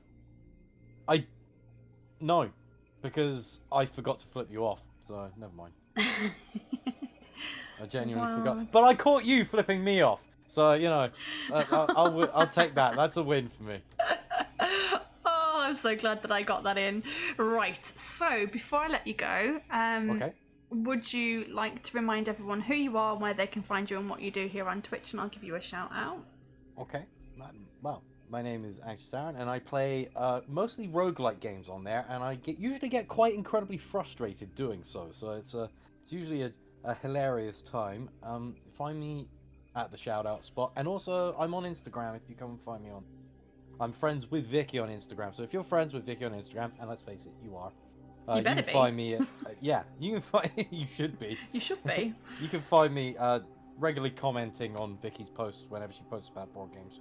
Although since I've started working full time, my own social media has basically gathered dust. It's been shelved a little bit. I do still post a little bit, but I have seen you a little bit. posting. I have been posting, just not as much as I used to. I saw you posting when you got to go to your local board game cafe a couple of times. Yeah. It's just I've posted a little bit about this season, but I haven't managed to post a lot. It's just No, I don't post that much on there either, to be honest with you. But I'm a lot more active on Twitter. I'm very active on Twitter. Okay, well I'm not active on Twitter. I love Twitter, more than Instagram now actually. So yeah. Instagram tends to be like the nicer one. People post nice. It's more the happy one. Yeah, it is. Yeah. I find that Twitter is like more conversational. Like you can actually get involved in a it totally is. conversation. There's no two ways about it. It is very much more conversational. Yeah. Just out of curiosity, right now, me and you talk about board games all the time, right? We do. Since I last spoke to you, has another game become your favorite? Root. I was thinking to myself, I was like, something must have overtaken Splendor by this point. And Sherlock Holmes Consulting Detective. We've been playing a lot of that game is evil. Oh, it's amazing. I love it so much. It's so harsh. It's so nasty. I love it. To solve this case, you need to go back through evidence from a previous case. You need to remember what happened 3 cases ago, or read the newspaper from 4 cases ago. Yeah, but exactly. I like that. But we're playing one at the moment, which is like a 4-part. I think it's the Jack the Ripper one. Jack the Ripper. Yeah, it's like 4 parts, and we're on the 3rd or 4th part now. But you need to remember stuff from the very first one, and I'm just like, I completely forgot that there'd been the mention of a fire. You need to take like copious amounts of notes when you're playing that as well. Yeah, and I never tried to beat Sherlock either. Like, I never tried to beat him because that's just not... He does it in like 4 moves, and you're just like, where's the fun in that? I'd rather get all of the side stories and all of the breadcrumbs. So when you play video games, do you ever play like a big adventure game? Are you the person that goes and hoovers up every side quest? All of the side quests before I do the main one, probably. Yeah. But I am very much like I just collect stuff. I want to collect things. I want to just collect all the loot, or collect all of the flowers, or like every little bit of detail. Or I'm one of those people who'll be like, we're on the way to a mission. I'm just like, there's like a little shiny thing. There's like a shiny thing over there. Like there's like a little. I can see like a little side road through there. I'm just gonna. May not know another person. I'm just gonna cut through and have a little look, and then I'm like, shit, I'm in trouble. Help me. Misty X does that. Misty X feels the need to investigate everything. We're currently playing. Oh, hey, Lone Jedi, how you doing? Welcome in. Hello. And we're currently playing Tiny Tina's Wonderlands. Oh, Borderlands. Yes. Oh my gosh, it's so good. It's so good. I've heard many good things. I'm very much the type of person who will literally go anywhere and just hit stuff or collect stuff. I'll be like, oh, I wonder what's down here, and then I'm like, shit, there's a boss. Shit, help. I'm being like chased by mushroom people. But no, it's really good so far. Really good. But yeah, Misty X says, I just don't want to miss out on anything. Yeah, same. I also don't want to miss anything. I don't want to miss anything at all. So I like, and you think like people who design these games, they put so much effort in, and you're like, if I've missed a side quest, or I don't take the time to look at everything or collect everything, then you know, I'm very much a side quester. It's wasted content. Yeah, exactly. No, I agree with you entirely. Pirate Cat Gaming says, so how many rings were there? There would have been 9. You would have needed 9. And the code that you got, the set 1, there would have been a set 2 and a set 3. And that's basically the codes you would have needed to get out. Yeah, and those clock hands are also very handy. I was trying not to make a pun there, but it, you know, Yes, very helpful. But also, yeah, when you get out, you have to fight Lord Karnas. So you think you've made it. figured that was coming. Yeah, you think you've made it, and then there's a final challenge. There's a final challenge where you have to beat Lord Karnas, and it's just relentless. It's just you're like, oh god, just let me win. Just let me win. I will try and beat this book at some point, but I'm going to beat Eye of the Dragon before that. So you know. It's worth trying to beat Eye of the Dragon actually, because I think that's a really great book. But yeah, you could do that one all over again. No one's going to remember it. No. To be honest, I could do that as one of the all stars or a special of some sort. I don't know. Don't do that as a special, Vicky. If you can't even beat it, okay? I can't even beat it. There's no point. And you know it. So yes, exactly. No, I can't. But the thing is, a lot of it is like, even if I know where to go, if I don't have the dice rolls on the day or I don't have the skill, yeah, exactly. You know, it's just not gonna work, is it? Cool. Well, I have half an hour to get ready, so I'm gonna head off. I'm going to go and play board games with my nieces. Oh, fantastic. Well, thank you very much for taking the time today. Thank you again, Kit. Thank you very much, Vicky. You take care of it. You're very welcome, and have a great evening. I'll see you very soon. Bye-bye. Bye. Oh, fantastic. So there we go. The leaderboard has been updated. You can see that Aaron has been eliminated. There we go. Have a good one, everyone. Thank you, Bad Shadow Man. That's great. Been a super stream. Stick around because we've just got a couple more things to do before this actually ends. So as you can see, 12 adventurers have gone through the Trial of Champions this season. I'm going to put the Magic Rooms thing on because no one has done it.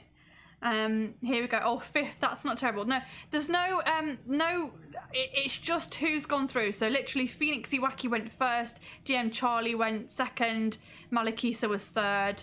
You know, it's just, it's not in terms of who lasted the longest. It's literally just the order. So the 12th person on the leaderboard was the person that went first. So I've just filled them up as I've gone. Colleen is the only person who has made it out this season. So this isn't a ranking. No, because everyone was eliminated. There's no ranking system with time. Oh, you think I should do it that way? No. Everyone was eliminated apart from Colleen. Anxious Aaron, there you go. You've taken that spot as well. Eliminated. Didn't take me long to do that. Ranking by coolness. Oh, I can't possibly choose. No ranks, only losers. Case has got it. No ranks, only losers. If you're not the lead dog, the viewers all the same. There you go. Some great things being said in chat there. So, without further ado, that is the end of this season. Oh, I'm so happy. Yes, I basically, Anxious Aaron, I did have you as eliminated, ready to go. Ready to go. All I had to do was make the layer visible in Stream Elements.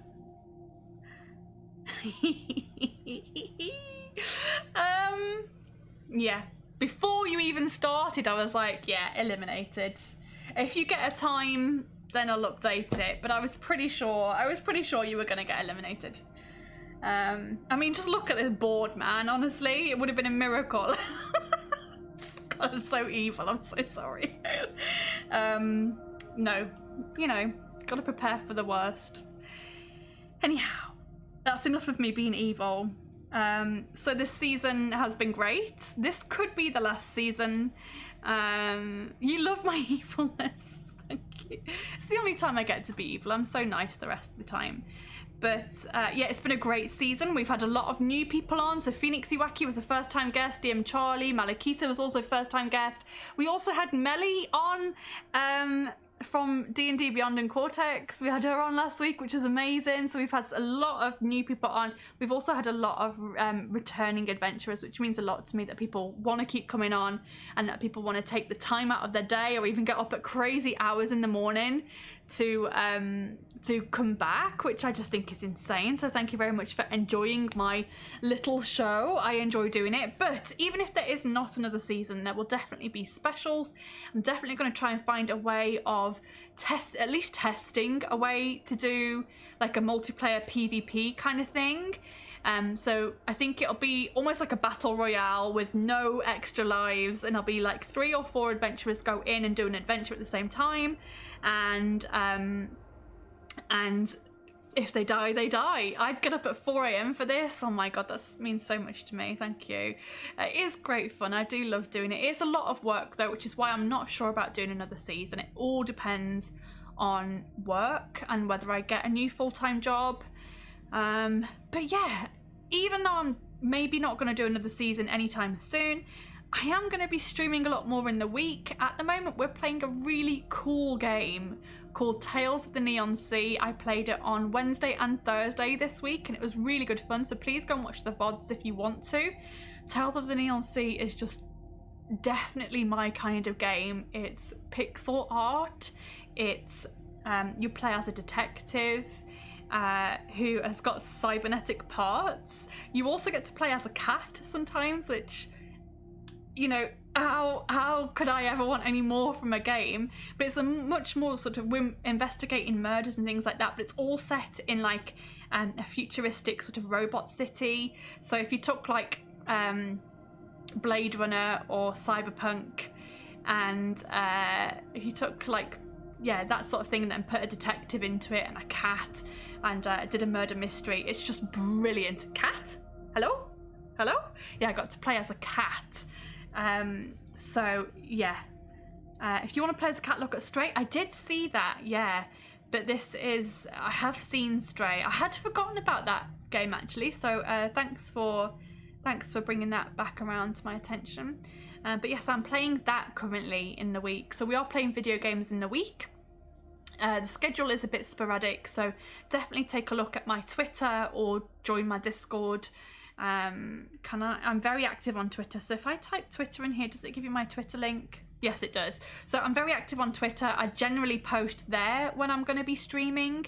I tend to post a little bit in advance of me streaming, but it is quite sporadic. So, but if you're available during the week and you want to come and watch me play some Tales of the Neon Sea, or some other video games, then check me out on Twitter and stay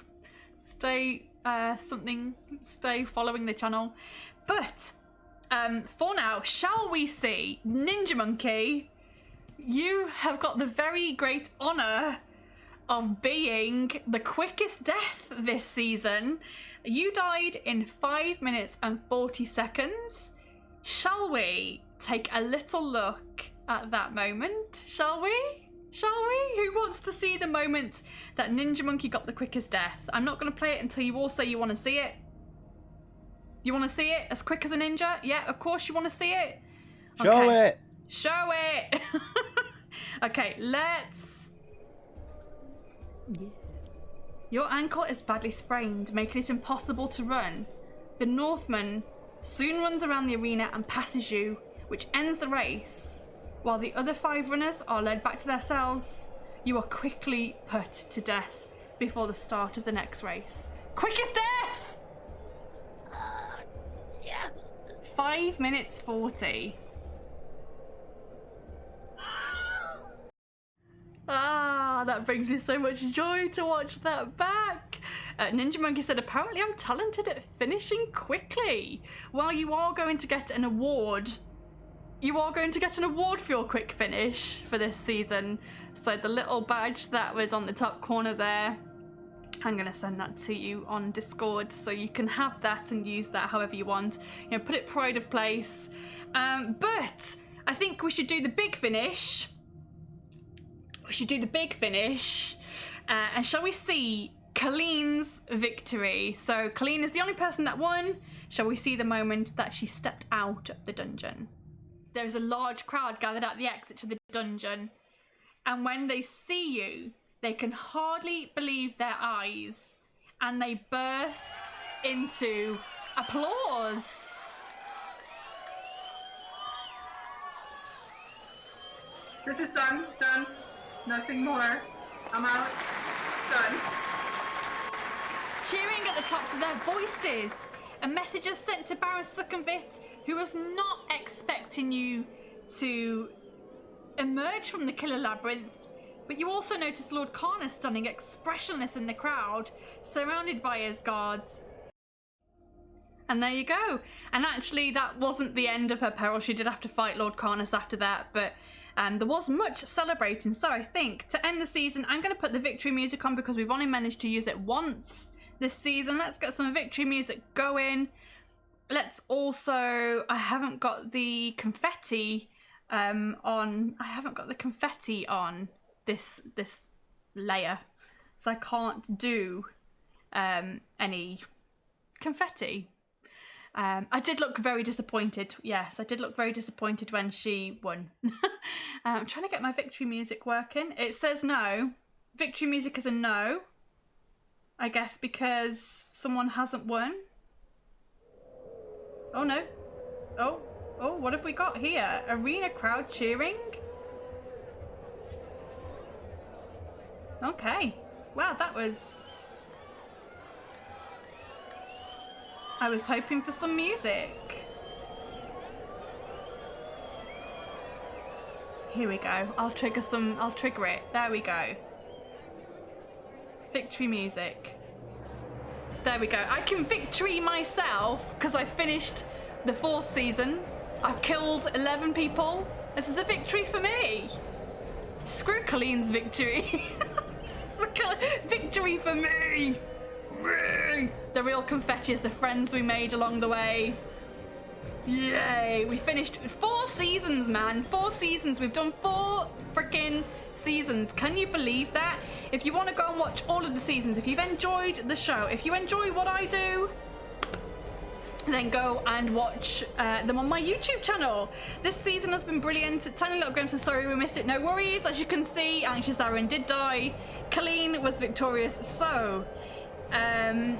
Colleen will be getting the book. I'll be sending her the book in the post, which is very cool.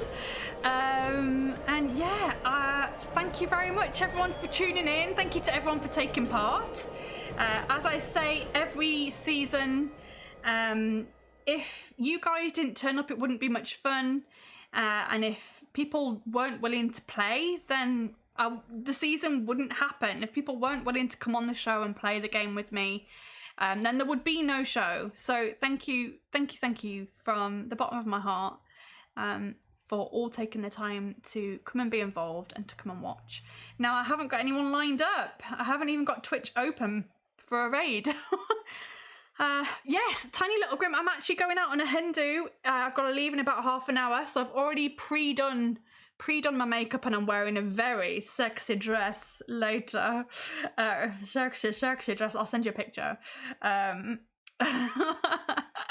Actually get to get the girls out tonight. Just for one night only, the girls are coming out. I'm not wearing heels though. I put my heels on today and was like, I've forgotten how to walk in heels. My feet hurt just putting them on. So, I've got a very nice dress to wear, which I can wear with my leather jacket and wear with my my black boots. So it's kind of a glam dress, but I'm punking it up, like rocking it up or whatever the cool kids say. Yeah. And I was like, oh, am I going to be too overdressed? But I sent it to the bride to be. She's like, no, you definitely look amazing. Definitely wear it. So yeah, we're going out for cocktails. We're going out for good food. So I'm going to get pretty hammered, I think. Yes, Colleen is the only lone survivor this season. People are re-rolling my dice. I'll give you one last re-roll. Do you want to see it? I'll let you see it. I'll let you see my roll. It's an 8. There you go. Wear it, baby. Wear it. Yes. So Colleen is the only winner this season. And she's going to be getting this exact copy of the book. It's never even been... The pages are still virgin pages. Virgin pages. Sounds weird. But yes, let's find someone to raid before I embarrass myself any further. But I hope everyone is well. So yes, there's going to be no more Fighting Fantasy. We're going to take a massive break. I'm going to figure out what I'm going to do with this show, whether I'm going to... I'm really hoping that we can do some All-Stars. Misty X says, I'm also out tonight, so I need to get ready myself. Been fun, awesome. Yeah, I'm going to go and get ready now too. Bex, I'll send you a picture of the dress and the outfit when I'm done. So, who shall we raid? There's no one else doing anything else similar to this at the moment. There's the Games Tavern, who we raided last week. Who should we raid? Can't wait for your sexiness. Oh gosh. Well, let's... I don't know what to do. I'm sad that this season's over, but also happy that this season is over. But yes, I hope that you'll come back and see me just playing some random games in the week and chilling. I really want to go and raid my friend Phil. I hope that you don't mind. I would really like to go and raid Phil. He's playing Mass Effect, so absolutely nothing to do with this. Would you mind if we go and raid someone like that is playing Mass Effect? Would that be okay with you guys? Phil is a good friend. He's lovely. He's only just started streaming. He started streaming about 2 weeks ago. So I don't even think he's made affiliate yet. So it'd be really nice to go and raid Phil, I think, with the 15 people that we've got. Alex says Mass Effect is a cool game. Yeah, it is, and Phil's really lovely. Also, Alex, if you're watching, congratulations on your promotion. I'm sure that we'll see you soon, and hopefully I'd love to see you guys soon. So let's go and get Phil affiliated. Let's go and share some love with Phil. He's really lovely. So Scruff, I think he'll be really pleased to get a raid from us. He's really nice. He's from Australia. He only started streaming a few weeks ago. So let's go and give him some love. Oh, and I need to know where you went, because that place that you went to for food looked really nice. So I need to know all about that. So let's go and send the love over to Phil. So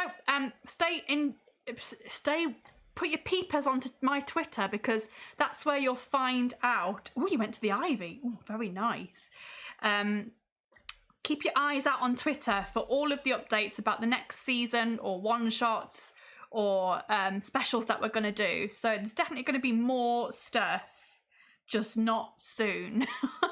There's going to be other streams in between. So let's get the raid message copied. Raid and sub-raid. I'll stick around just to make sure that Phil is having a nice time.